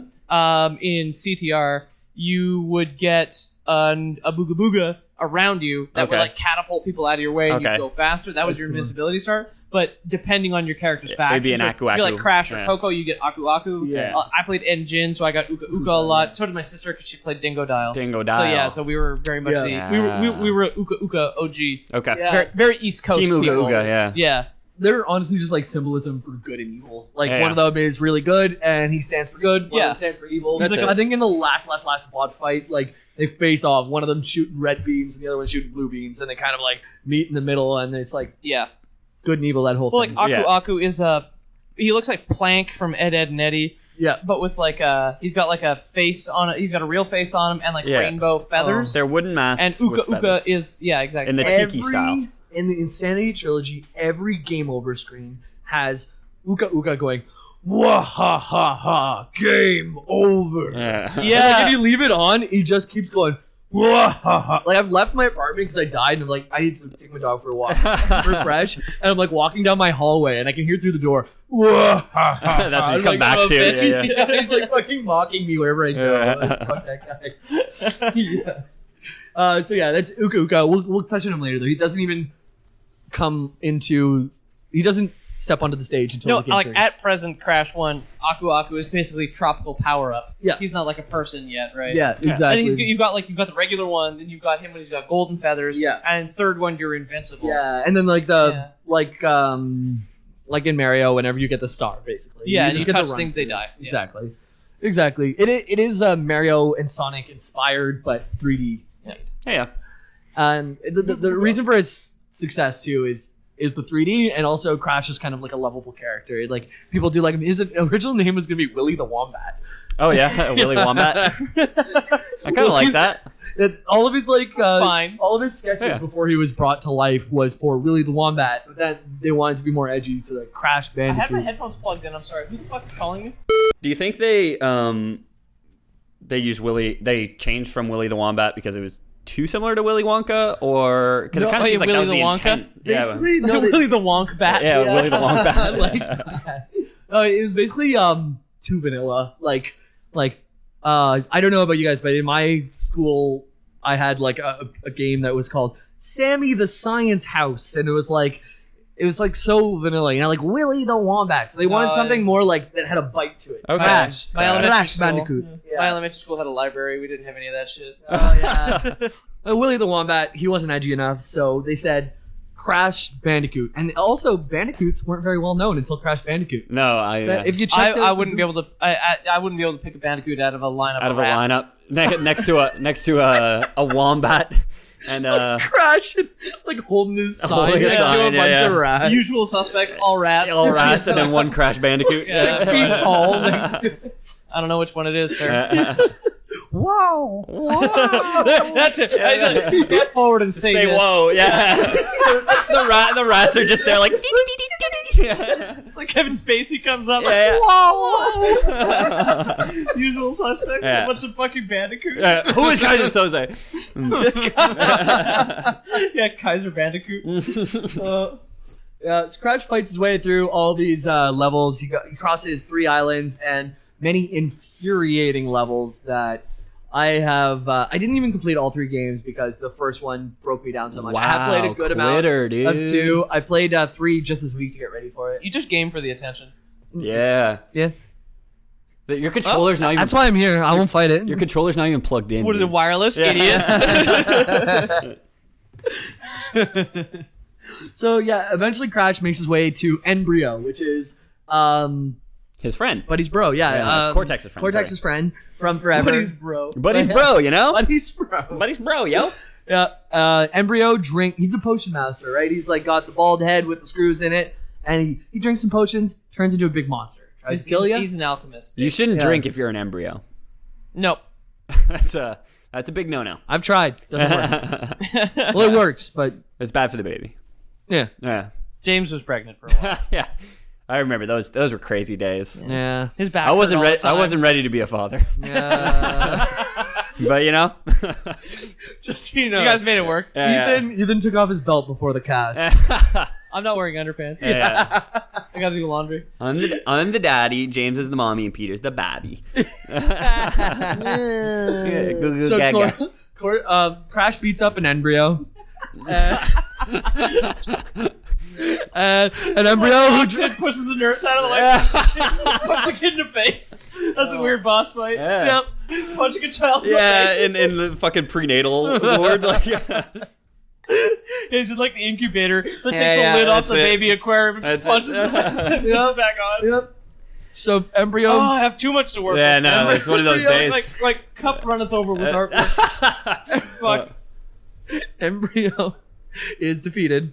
He's down for the count. And then you move on to fight Cortex. Okay. And Cortex, he's on a hoverboard like Marty McFly. That's fucking cool. Yeah, and he comes at you, shooting lasers. And naturally, a mammal spinning will knock lasers back in the direction. Every single time. Yeah. Well, Every single time. We understand, like, the science of black holes. They bend light. Also, a spinning rat, Yeah. fast enough, will also Fast bend. enough. Will Yeah, also bend light. that's really the trick. And the fact that I can tell that you guys reflect light because I can see you right now. yeah. So it must be that if you Exactly. spin fast I enough. reflect light every fucking day. It's not that hard, dog. The faster as Crash's rotational velocity approaches c, he can literally bend the fabric of space. So he's not actually reflecting it back as much as he's redirecting space to point back at Dr. Cortex. Well, this is how we can go back to that theory where all media is in the same universe. Is every time Crash spins, he bends light into a new universe. Exactly. Creating. Right. Exactly. Yeah. Whoa. For every time that Crash redirects light at Dr. Cortex, there's an infinity of realities where he redirects the light and it hits an orphan, or An embryo. It hits a hospital, hits an embryo. Yeah, Exactly. Yeah, it literally passes through all possible dimensions to get to Dr. Cortex. So you know what? You guys made the ending of Crash 1 much more exciting. Yeah, honestly, it's such a hard game, and the boss fight after beating the high road is like, really? That was the boss fight? Okay. But you Who's just the boss fight on the high road? No, there's no fight on the high road, but the high road is so hard that the boss fight feels like trivial next to it. Okay. Like the actual The levels. platforming so hard that the combat is like. Yeah, exactly. It just wasn't there then. And so you reflect 5 lasers back at Cortex, knocks him off his hoverboard. You and Tana ride off into the sunset. Nice. Nice. Like literally, it's not right off into the sunset, like metaphorically, like that's how it should end. Yeah. You get on a ship and you ride off into the sunset. Nice. You throw Cortex out of his Zeppelin. He gets knocked down and he's seemingly defeated. But He gets up again. the cutscene, yeah. Actually, there's an alternate ending where if you beat with all the crystals and all the time trials and all that, it'll give you like Koala Kong went off to do speech therapy and started as an actor in Hollywood. Nice. Good for you, Koala Kong. Papu started a big and tall store. I'm not joking. Yeah? It's real. That's awesome. Yeah. Canon. Which is the stinger where they show Cortex finding all those super crystals. So yeah, this is the beginning of Crash 2. Yeah. So Crash 2, here we are. Crash Bandicoot 2, Cortex strikes back. Yeah. So this is Cortex when Dirksburg. Cortex 2 Electric Boogaloo. yeah, it addressed a lot of the issues of Crash 1. It was a little bit more innovative. It was based on hubs rather than going from island to island. It was kind of set up. The first one's like Mario, where you get to 1-1, 1-2, 1-3, Yeah. all that stuff. This one, you're in a hub, so you get to choose. You go to the teleporters, right? Yeah, you get to choose. Well, not teleporters. That's the third one. This one, you're in a circular room, and you can choose one of 6 levels.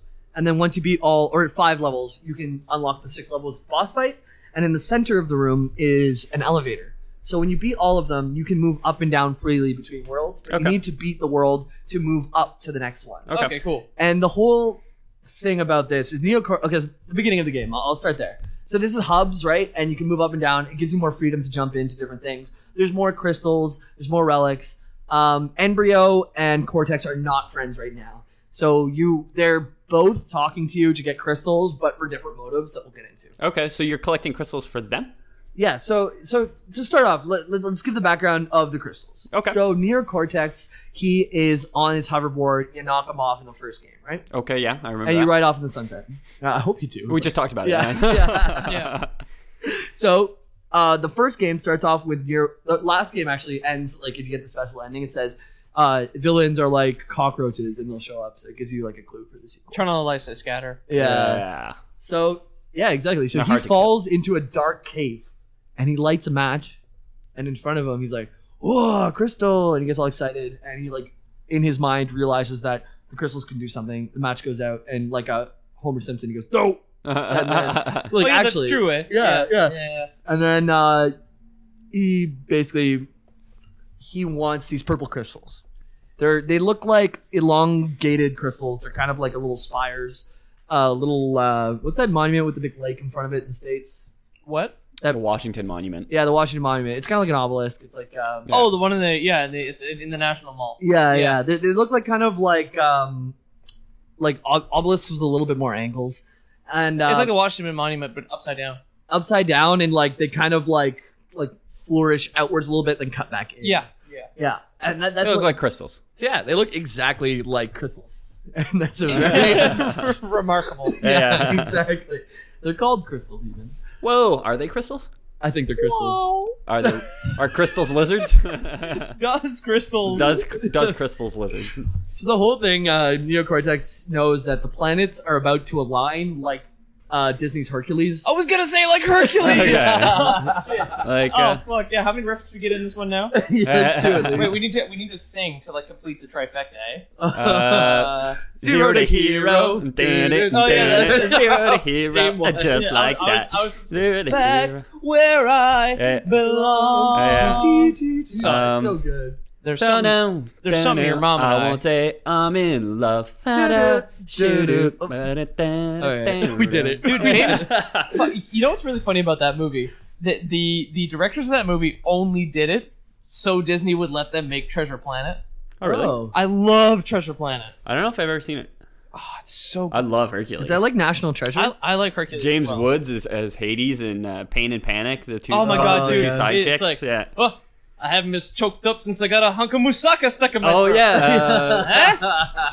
What's the matter? Ain't you never seen a satyr before? Danny DeVito is the satyr. DeVito, Yeah, Danny DeVito has himself. Yeah, exactly. This is more like Philostheses Yeah, as Danny yeah. DeVito. Imagine Disney's Hercules ended with Kratos of God of War killing Hercules like he did in the game. Killing Just, like everyone. bashing his face. Yeah, with the Smashing his cestices. face. Yeah. Oh man. With Hercules cestices. So crystals, they look like crystals. Crystals that look like crystals. We can agree on Alright. that. Good. All Fuck right, anyone who says all right. We otherwise. can agree on that. Yeah. So when all the planets align, basically, Yes, a Hades rule. yeah, the Titans will be freed. Yeah. Exactly. The Cortex, he doesn't have any friends left on the surface right now. Embryo, he is kind of mad. I think he got beat up by Crash, and Cortex didn't really intervene or anything, so they're not friends at the moment. So he decides to abduct Crash while he's okay. The game starts off. You're in a desert. Oh, not a desert. Sorry, in a jungle. First, you see Coco, right? yeah, with Coco. And she's like, my laptop ran out of batteries. And he's like, whoa. And then he goes and he gets them. Yeah, but he's still basically like he can't talk anymore. He's No, still mute. he doesn't talk. But they're in the middle of the jungle. There's nothing to plug in anywhere. And she's like on her laptop while he's napping. Oh He yeah. she wakes him up and she's like, hey, I need a laptop battery. He's like, cool, I'll go get it. And then dum, dum, dum, dum, dum, dum, and you start. Yeah. And you go off, and after the first level, you get abducted by Cortex. You never Cortex. get the battery. That's a great motivation for a video game is to get a laptop battery Oh, yeah. for your sister. So, she never finished her Instagram post, or? She actually tries to speak to you throughout Crash 2, but her comms are all messed up. Like, Okay. as you move up in the levels, she'll always have a message. She'll be like, hey, wait, like, don't listen to Neo. Oh yeah. And then, like, Neo who? Yeah, exactly. Yeah, exactly. Whoa. Yeah. So, yeah, you go off to find the battery, and Neocortex picks you up, and he persuades you to gather the slave crystals. The slave crystals. They're not called that to Crash. Like, they're all the purple crystals. But then, what's his name? Engine comes back in this game. He is, he's the sidekick of Neocortex My boy. now. I love his voice. He's kind of like mechanized. He sounds like Peter Lorre, but with like a reverb. Yeah. Yeah. And he kind of like hits like high notes for nowhere. He's like, we only have one crystal. I don't know how we'll get the other crystals. Like, he'll just like hit a high note out of nowhere. I think he's like partially like AI or something. He's also He's got got a a rocket rocket in in his his brain. head. Yeah. Yo, That'll show Peter off- Jinx, you owe me a fucking another soda. That'll throw off your intonation for sure. A rocket, A rocket to in the dome. brain, yeah. So yeah. need to get the crystals. Yeah. Sort of thing. Yeah, so he gets he's like, you need to get the 25 slave crystals to basically enslave the army that Neocortex wants. by making, Cortex like, Commandos. Yeah, exactly. So he's back at it again. Classic Neocortex. Yeah, so you get dropped off in the first hub, and Neocortex is like, all the planets are going to align, and the world is going to be destroyed unless you get these crystals. Oh, shit. So to you think you're saving the world, but you really know you're not because you're working for the bad guy. Yeah. But Crash. Crash is an idiot. You're Yeah, not. clearly. Yeah, exactly. It's dramatic irony. Yeah. The whole game. Yeah. Pretty much Shakespeare, man. Yeah, that's it. It's a Othello, no? It's a modern retelling of Shakespeare's Othello. Yeah. So you work your way through 5 levels of 5 crystals each. This one they introduce relics and different types of crystals. Okay. If you collect the other crystals that are not the purple ones, Yeah. you're not collecting for Cortex. You're collecting for Embryo, Okay. who's mad at Cortex right now. He's saying if you collect all the other crystals, something will happen. And this is like the secret ending if you beat all the things. Yeah. So there's a lot of replay value in these older games because there's so many collectibles. Some of the time trials are infuriatingly difficult. Yeah. Like Time trials in general Yeah. are like reason enough to break your own hands to like stop you from being frustrated Yeah, from yeah. trying them again. Yeah. Like, I don't know why I thought this game would be easy, but I'm like, I'm going to 100% it. Yeah. Can't- No. yeah, I mean, no. Yeah. So if you beat all this, basically there's a lot of trials. Every time you get your 5 crystals, you fight your tiny Tina. That's, Tiny Tina, yeah. Tiny tiger. Mordecai. What's the rest of them? I don't even remember. Alicia? Is that one? No. I don't know what you're talking about. Who's Tiny Tina? Borderlands. No, Oh. yeah. No, I said the wrong thing. Tiny Tiger is the Yeah. actual thing. Yeah, Yeah, I said Tiny the Tiger's wrong the first boss. thing. Yeah. eh? It's a different alliteration with Tiny. And then there's Dingo Dial, Dingo Dial. Pinstripe. There's is Dial like crocodile? Yeah, he's a dingo with a Okay. crocodile I was tail. picturing a dingo with a phone the first And dozen Australian times you said it. accent. Yeah. Dingo Dial. Dingo Dial. He's a cell phone with dingo legs. Yeah. pocket dial. You call someone, go, I've got your baby. Yeah, And you dingo dial them. Dingo Dial. Oh, that's good. Yeah. Embryo. Dingo Dial all your friends. Oh yeah, today. go ahead and do it. Yeah. Let's make it a thing. Yeah. Dingo Dial's good. You beat Cortex eventually. You get to the end and you kill him. And like when you get there, he takes all of the crystals and he goes to give it to Engine. And he's like, "Haha! You've played into my hand this whole time. I'm going to enslave everyone." But then he realizes you already killed Engine right before you got there. Yeah. So he's like, "Oh fuck!" And then you kill Oh, Cortex, shit. and then that's it. But if you get the alternate ending where you collect all the gems and you give the Embryo shoots a laser at Cortex's space station, Nice. and then the space station crash lands onto Earth, onto a temple that is long forgotten. Oh, it releases with Ooga Ooga. Oh yeah. wait, yeah, it's Uka Uka, and there's also Dr. Entropy, Entropy, the yeah. time traveling genie. Nefarious Tropy. Yeah. And he actually isn't released from the temple, but Uka Uka knows where he is and recruits him, basically. Oh, Okay. okay. Yeah. So that's the end of the second game. Crash Always 2. the secret endings kind of lead to the next game. Okay, that's Which it. that's cool. The Like, true I ending, think that's yeah. great. Like, Metroid I did that. I kind Yeah. of wish that a lot of games would do that. Yeah. That's So, it. It's rewarding. Yeah. yeah, get good. That's it. Exactly. So that's where we are. You defeat you work your way up the 5 levels in the elevator. You get to work and you kill the guy. Cool. 20 levels, 6 bosses, basically, right? Yeah, Whatever, exactly. And you move on. And you're here at Crash Bandicoot Warped. This is the 3rd game. This is the one I'm most familiar with. This This is the one funny enough I'm least familiar with. Okay. Oh yeah. Okay. They introduced power-ups, basically. Yeah. You always had your set moves. In the first game, you didn't have much except for jump.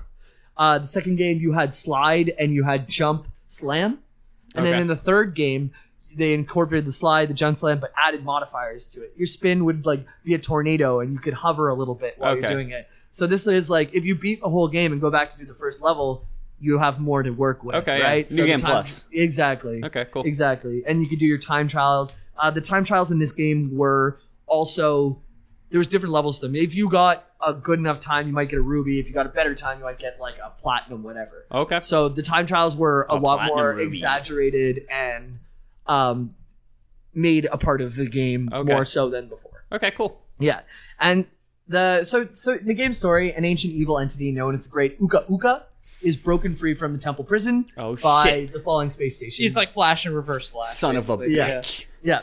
So, hearing booming laughter throughout the land, your friend Aku Aku immediately knows Oh shit. my brother's back because this is his evil The twin evil brother. Yeah. Uka Uka has come to destroy the island. Is Yeah. basically the Oh man. what he sounds like. Yeah. Ooga booga. One of the developers who could kind of put on like a very thin Jamaican accent. Yeah. Actually, guys, this is not one I'm touching on, but in Crash of the Titans, I think it is, Aku Aku gets a complete character remodel, and he's voiced by the guy from Billy from Grim Reaper. What the fuck He's the Grim Reaper from Billy and Mandy's Adventures or whatever. Yeah, exactly. Oh, the Grim Adventures of Billy and Mandy. That's it. Yeah. And it's completely character remodeled. They don't tell you it's Aku Aku. They never mention his name, like in the first cutscene. So you think they're just throwing new characters at you, but really it's an old character that his model has changed so much you don't know. You don't recognize him anymore. His old model was a board of wood with feathers stick to it. Like now he's like round faced and he has different feathers and like he talks like with this like tribal tongue that's like almost offensive. But I think that's what the guy actually sounds like, because the Grim Reaper is like Jamaican in the Grim Adventures of Billy and Mandy. It felt too exaggerated to me. I don't know. Maybe I'm reading it wrong, but it was not a good representation of Aku Aku from the beginning. And it's a generally shitty thing to do with an established character. Yeah, especially like a complete redesign. Yeah. Mention his name once, because you don't even know he's Aku Aku until halfway through the game. You're like, oh wait, that's Aku Aku. It's startling that they redesigned him so much that you couldn't recognize. Well, different devs every 2 games. That's gonna happen. That's true. It's broken telephone. Yeah. It's like the original devs said like square board with feathers on it, with this color feathers on his head, and then the next one they changed it a bit. Crash Bandicoot, Brash Candiboot, Lash Fanny Boot, Smash my boot. I don't know, man. Smash pinch it. There's a snake in my boot. Yeah, exactly. Smash pinch it. Toy Story 4. That's it wasn't the best. So now you are dealing with Uka Uka. Cortex immediately being the madman he submits to Uka Uka immediately, because you realize I'm gonna die right away, and I am all about me, and I'm a psychopath, a sociopath. So if I'm gonna die, I gotta be careful. Be a good little Peter Baelish and immediately submit. Exactly. Exactly. So he even wears Uka Uka from time to time, which kind of like will like use his body as an extension of the evil. No, you must move things in this way. That's it. He puts his face on and like sit around. I'm all powerful evil, but I wish I had hands. Give me your face. Damn this curse of no hands. Ethan walked in like at like 3 o'clock or whatever it was, and I had like my hood on. I was so hungover, just watching like a monologue of Neo Cortex. Like I couldn't even move, and they're like, his monologues are so long, and Uka Uka comes in and he's got like the corniest voice. And he's like, and I am evil. And Neo Cortex like Crash. Goes on for so long, saying so little. And then Uka Uka comes in and he's like, but we're actually very angry. Yeah, exactly. Yeah, look up like Crash Bandicoot 3 final boss fight if you want to see a monologue that doesn't mean anything. Just watch the Crash Bandicoot cutscene movie to make sure you understand what the fuck we're talking about. Yeah, why do you listen to the podcast? If you're interested, if you want to see this stupid monologue, you can see it. So Uka Uka is taken over. What's his name? Cortex is completely submitted. Aku realizes this is a threat, so now Uka Uka brings, like you mentioned, a nefarious trophy, who is Entropy. And he looks like someone wearing a robot costume with a green face, and he has like a tuning fork in one hand, because somehow tuning forks frequencies have to do with time, and he has like a clock on his chest. I mean, but that like vibrating frequencies have always been like a time travel trope. It was a tuning fork.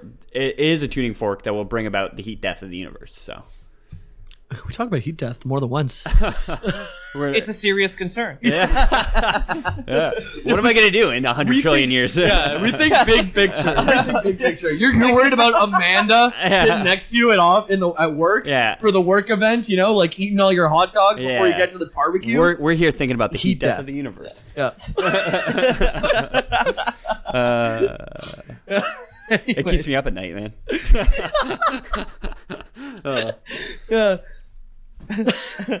I'm cold. Wait. What if everything was cold? What if everything was cold forever?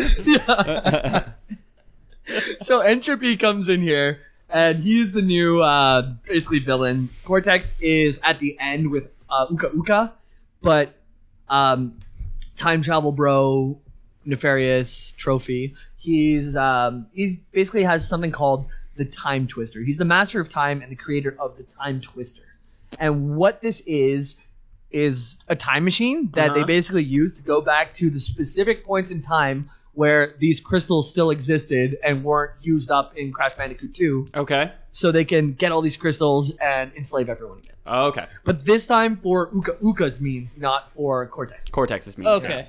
So this is your hub. Time Twister is where you go and You jump in the big like silver orbs. yeah, exactly. So like each level has Wow. each world has an orb in the center and 3 buttons formed in a semicircle in front of the orb, and it says 1, 2, 3, 4, 5. And if you step on each of these things, it changes the orb, and then you walk forward and jump through it. Different Mario world. 64 style. It's like the into a paintings. painting. Yeah. Okay. And that's how it's kind of set up in that semicircle being in the world. If you back out from that level, it's part of a larger circular hub, which Okay. has each level in a circle from Okay. there. So it's all based around circles within this. Every time you beat the 5, you get to go to a boss because you have 5 crystals. Okay. Cool. There's also other collectibles. There's your relics. There's your other time travel crystals. There's a bunch of stuff. So lots of collectibles, lots of replay value. Much easier than 1 and 2. There are a couple hard levels, but much easier in general Very fun. than 1 and 2. Because now there's more content, so they don't need to just make it hard for no good reason. Yeah. So what you do is you go through the Time Twister and you collect each of these power crystals. We learned that Uka was locked away centuries before by Aku Aku, your friend, to protect the world from his evil. I leaked this earlier in the cast, but that's why he's in this temple. Okay. Press leak. Yeah. Assumedly, they've been around for centuries and centuries. Could be since the beginning of time, as They're far like as island spirits. Whatever. yeah, exactly. Yeah, around as long as Uka there's Uka been was criminals. the bad guy in Moana. Yeah. They're really standard villain. Whenever England dropped off all their prisoners on this island, there was just 2 masks duking it out already. Yeah. That's And, it. Yeah. Over a bunch of miracle gravel. Yeah. That's it. Exactly. Classic video games. Oh yeah. I mean, literally in this case. Yeah. Yeah. So you collect all the crystals and you defeat Entropy. And then once you've collected all the crystals and all the gems, Crash gets to battle gets to battle Crash Dr. gets the Bandicoot. Yeah. Crash got Bandicoots and bitches. Yeah. Yeah. He battles Dr. Cortex in the core of the Time Twister machine. So this is a fight where, like talked about at the beginning, where Uka is the bad guy and Aku Aku is the good guy, and they're kind of like shooting like a red beam and a blue beam representing good and evil at each other in the middle while you duke it out with Cortex. Okay. So it's the old brothers fighting, you and Cortex, old rivals fighting. It's the culmination of Naughty Dog's whole thing. Like I said, we are only focusing on the Naughty Dog games, which is 1, 2, 3, and CTR. Yeah. Yeah. And the rest... I'm happy to cover if you Yeah. don't know enough about it. Yeah. I don't know too much about it. I'm about to wrap this up. I'll It's give you my non-canon, limited right? knowledge. No, not as far as I know. It's probably canon. It's just how much could they actually develop? Yeah. story-wise Oh, in a okay, yeah. Card Yeah. game, right? Yeah, that's it. So Crash beats Cortex, if you didn't guess. What? And the Time Twister Whoa, implodes. whoa. That was my favorite meme, like of August. Oh, to be yeah. honest, dude, whoa was like so good to me. I loved it. So the Time Twister implodes because Entropy is also defeated, so it's completely unstable at this point. And taking Cortex, Tropy, and Uka Uka with it, and as the ending credits roll, all 3 villains are trapped in a time prison, and they're infants. Time prison. Yeah, basically throwing Uka Uka's mask back and forth at each other. That's fucked up. Yeah, so they're stuck forever, and that's the end of the canon Crash platformer games. CTR, my knowledge of it, I looked it up before, and I was like, do I really need to mention this? There's a bad person who's racing, It's and nitrous oxide. yeah, He's an and, alien. and if they win, they're gonna turn the whole Earth into a giant parking lot and concrete the whole thing. That was He's gonna pave paradise. Pave paradise put and up a Yeah. parking lot. Yeah. Put up a parking lot. Yeah. Is that Lenny Kravitz? Who is that? No, it's I don't definitely think not so. Lenny Kravitz. Oh. I don't know who sings that. Coolio. Is it- It's not Coolio. I don't know who sings that. Okay. But yeah, nitrous oxide is going to pave paradise and put up a parking lot. To my knowledge, so canonically speaking, that's all you knew. This is the games that I played. This is the Insanity trilogy as well as the old games. Okay, yeah. And CTR I had limited experiences with, so Yeah. I didn't really touch on it. Yeah, no, so CTR, like, Nitrous Oxide managed to recruit a lot of the old bosses, as far as I know. Yeah. So you've got Papu Papu, you've got Pinstripe, you've got Ripperoo, Komodo Joe is another guy, and then there's some other boss probably that I'm forgetting. And then there's, and Nitrous Oxide is the final boss. He's a Martian. Okay. Or whatever. But yeah, that's his end goal. If he wins all these races, because when you win the race, they give you a crystal. Mm-hmm. And when you get all the crystals, you have the ultimate power. And he's just like, well, fuck, I guess I just don't have right to these crystals. And then leaves back to space. Okay, cool. And that's the end of CTR. But CTR is such a good kart racer. Yeah. So good. That's it. I'm a Mario Kart man, but just predictable for you, Ethan. I really- as a Nintendo kid, like I had a PlayStation. I but don't like racing games that much, honestly. Like Me neither, but I like kart racing. I like kart racers. Did we yeah. try the car game in VR? Like, I feel like if I was gonna like racing games, No, we didn't. there's a car game where you sit and it's like pretty realistic. Are you in a real and car? You're in a car. You can look behind you and you can see out your like back window. You can look side to side as you're passing, and it's so immersive. Check your blind spot. That's hot. Yeah, I that's like hot. that. Yeah. And I thought if I was gonna like racing games, it'd be that one. I didn't like it that much. I'm just not. I don't have a driver's license either. I'm not much of a carman. Yeah. Oh, okay, yeah. Yeah. I have a license. My mom's a driving instructor. I'm very much a carman. Oh, yeah. Very much. Yeah.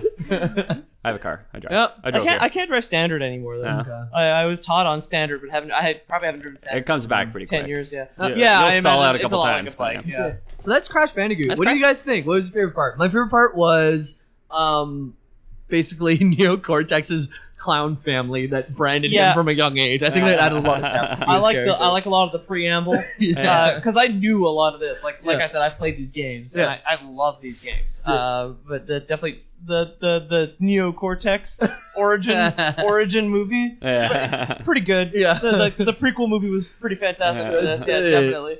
I like that I have a hot new meme to go home and check out. Whoa! We're gonna check that out right after this. Don't worry It's right about like it. after a this. 20-second video, and That's it's some perfect. guy who had Oh, an I'm gonna show you My a way atten- better meme. My there's so attention many. span is very short, so that's perfect. I got spicier memes for you Oh, guys. Don't worry good. about that. So that's it for us. If you want to reach us, you can reach us at Peter. Where can I reach you? At Pete O'Donohue on Twitter and Old Aunt Peter on the Instagram. Oh, that's great. And I guess I don't know if I've mentioned before. I archive all of our art on my DeviantArt, Cool. which is O'Manahue on DeviantArt. Yeah. That's the first time you mentioned it. If you No, try, it's no, mentioned it once is or the first twice. time I mentioned it. Yeah, it's 'cause Once or twice, yeah. It's O'Manahue. It's the first result on Google. Okay. Like my DeviantArt is one of those things that like had a lot of slow traffic, so Oh, it yeah. has like 7,000 people on that now. It's just pretty cool. Pete's got pulls, man. Pete's got Pete's pulls. got his DeviantArt shit. Pete's I don't Pete's got drop porn, pulls. so I'm a smaller DeviantArt. So Ethan, where can I find you on the internet? You can find me at Ethan the Dead Man on Twitter or at Ethan is a Dead Man on Instagram. Make sure to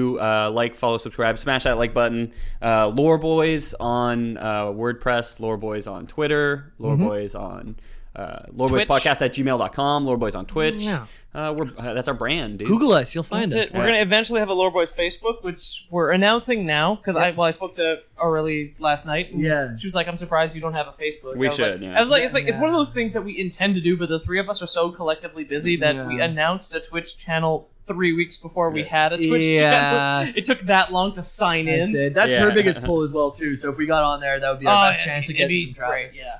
So And you, Jamie. I can find me, and you can find me on Facebook at James the Miller, on Twitter at JAYMILLK, and also you can get me on PS4. Do some Nightfall shit. With yeah, us, man. hit me up because you know what? Like that guided mode, nobody's got 45 minutes to wait. So why don't we do it together? You can find me at JAYMILLK64, and that's on PS4. So Ethan, do you have any news for us? Yeah, very excited. We have a very exciting promotion. Our accountant is pissed at us because everybody who subscribes to I Lore am. Boys Premium, which is $29.99 a month, will get in the mail, direct from us, a signed $50 bill. So I keep telling him it's a waste, but he did it anyway. I don't understand why it's a waste because people are giving us money for this. No, so. it's fine. Yeah. Yeah. I bought war bonds. Okay, we've had this discussion off air you don't make any sense. I don't know why you're our accountant. I Peter. was just like, Okay. I was simply arguing that like offering people more money for what they pay just didn't make any That sense. doesn't. You got to spend For money us? to make money, Dude, look at I'm not banks. sure it's like that. and you make more money if you're spending more money Yeah. than you make. Look at banks. That's why they give out loans. They give us Exactly, $20, so Peter. we give them $50. Exactly, Peter. I think I've got it figured out. All right, well, you know what, guys. We're very smart. That is Peter. okay. I will carry on with the accounting, and I'll let you know how this turns out. But So make sure to subscribe to Lord Boys Premium, and you'll receive your sign. It's signed too, so the value I'm is gonna inherent. sign the bill. I should hope I'm so, just not Peter. gonna be happy about it. Same team, same team. Okay. Sounds like a president or something. I'm gonna sign the bill. I'm but gonna sign not the be bill, but happy about yeah. it. I think that constitutions. Lore boys. Whoa. Out.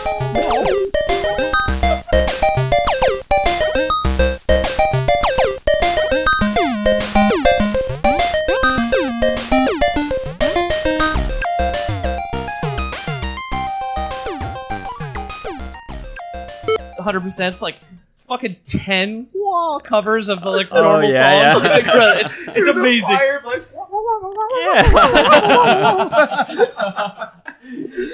All right, Lara Croft, rather go-kart spin-off. Yeah. Tomb Raider. Yeah, that's it. Second best kart racer on the PS5. Yeah, exactly. That's now you spent $40,000. Good job, James. Idiot. Why are you so frivolous with your money, James?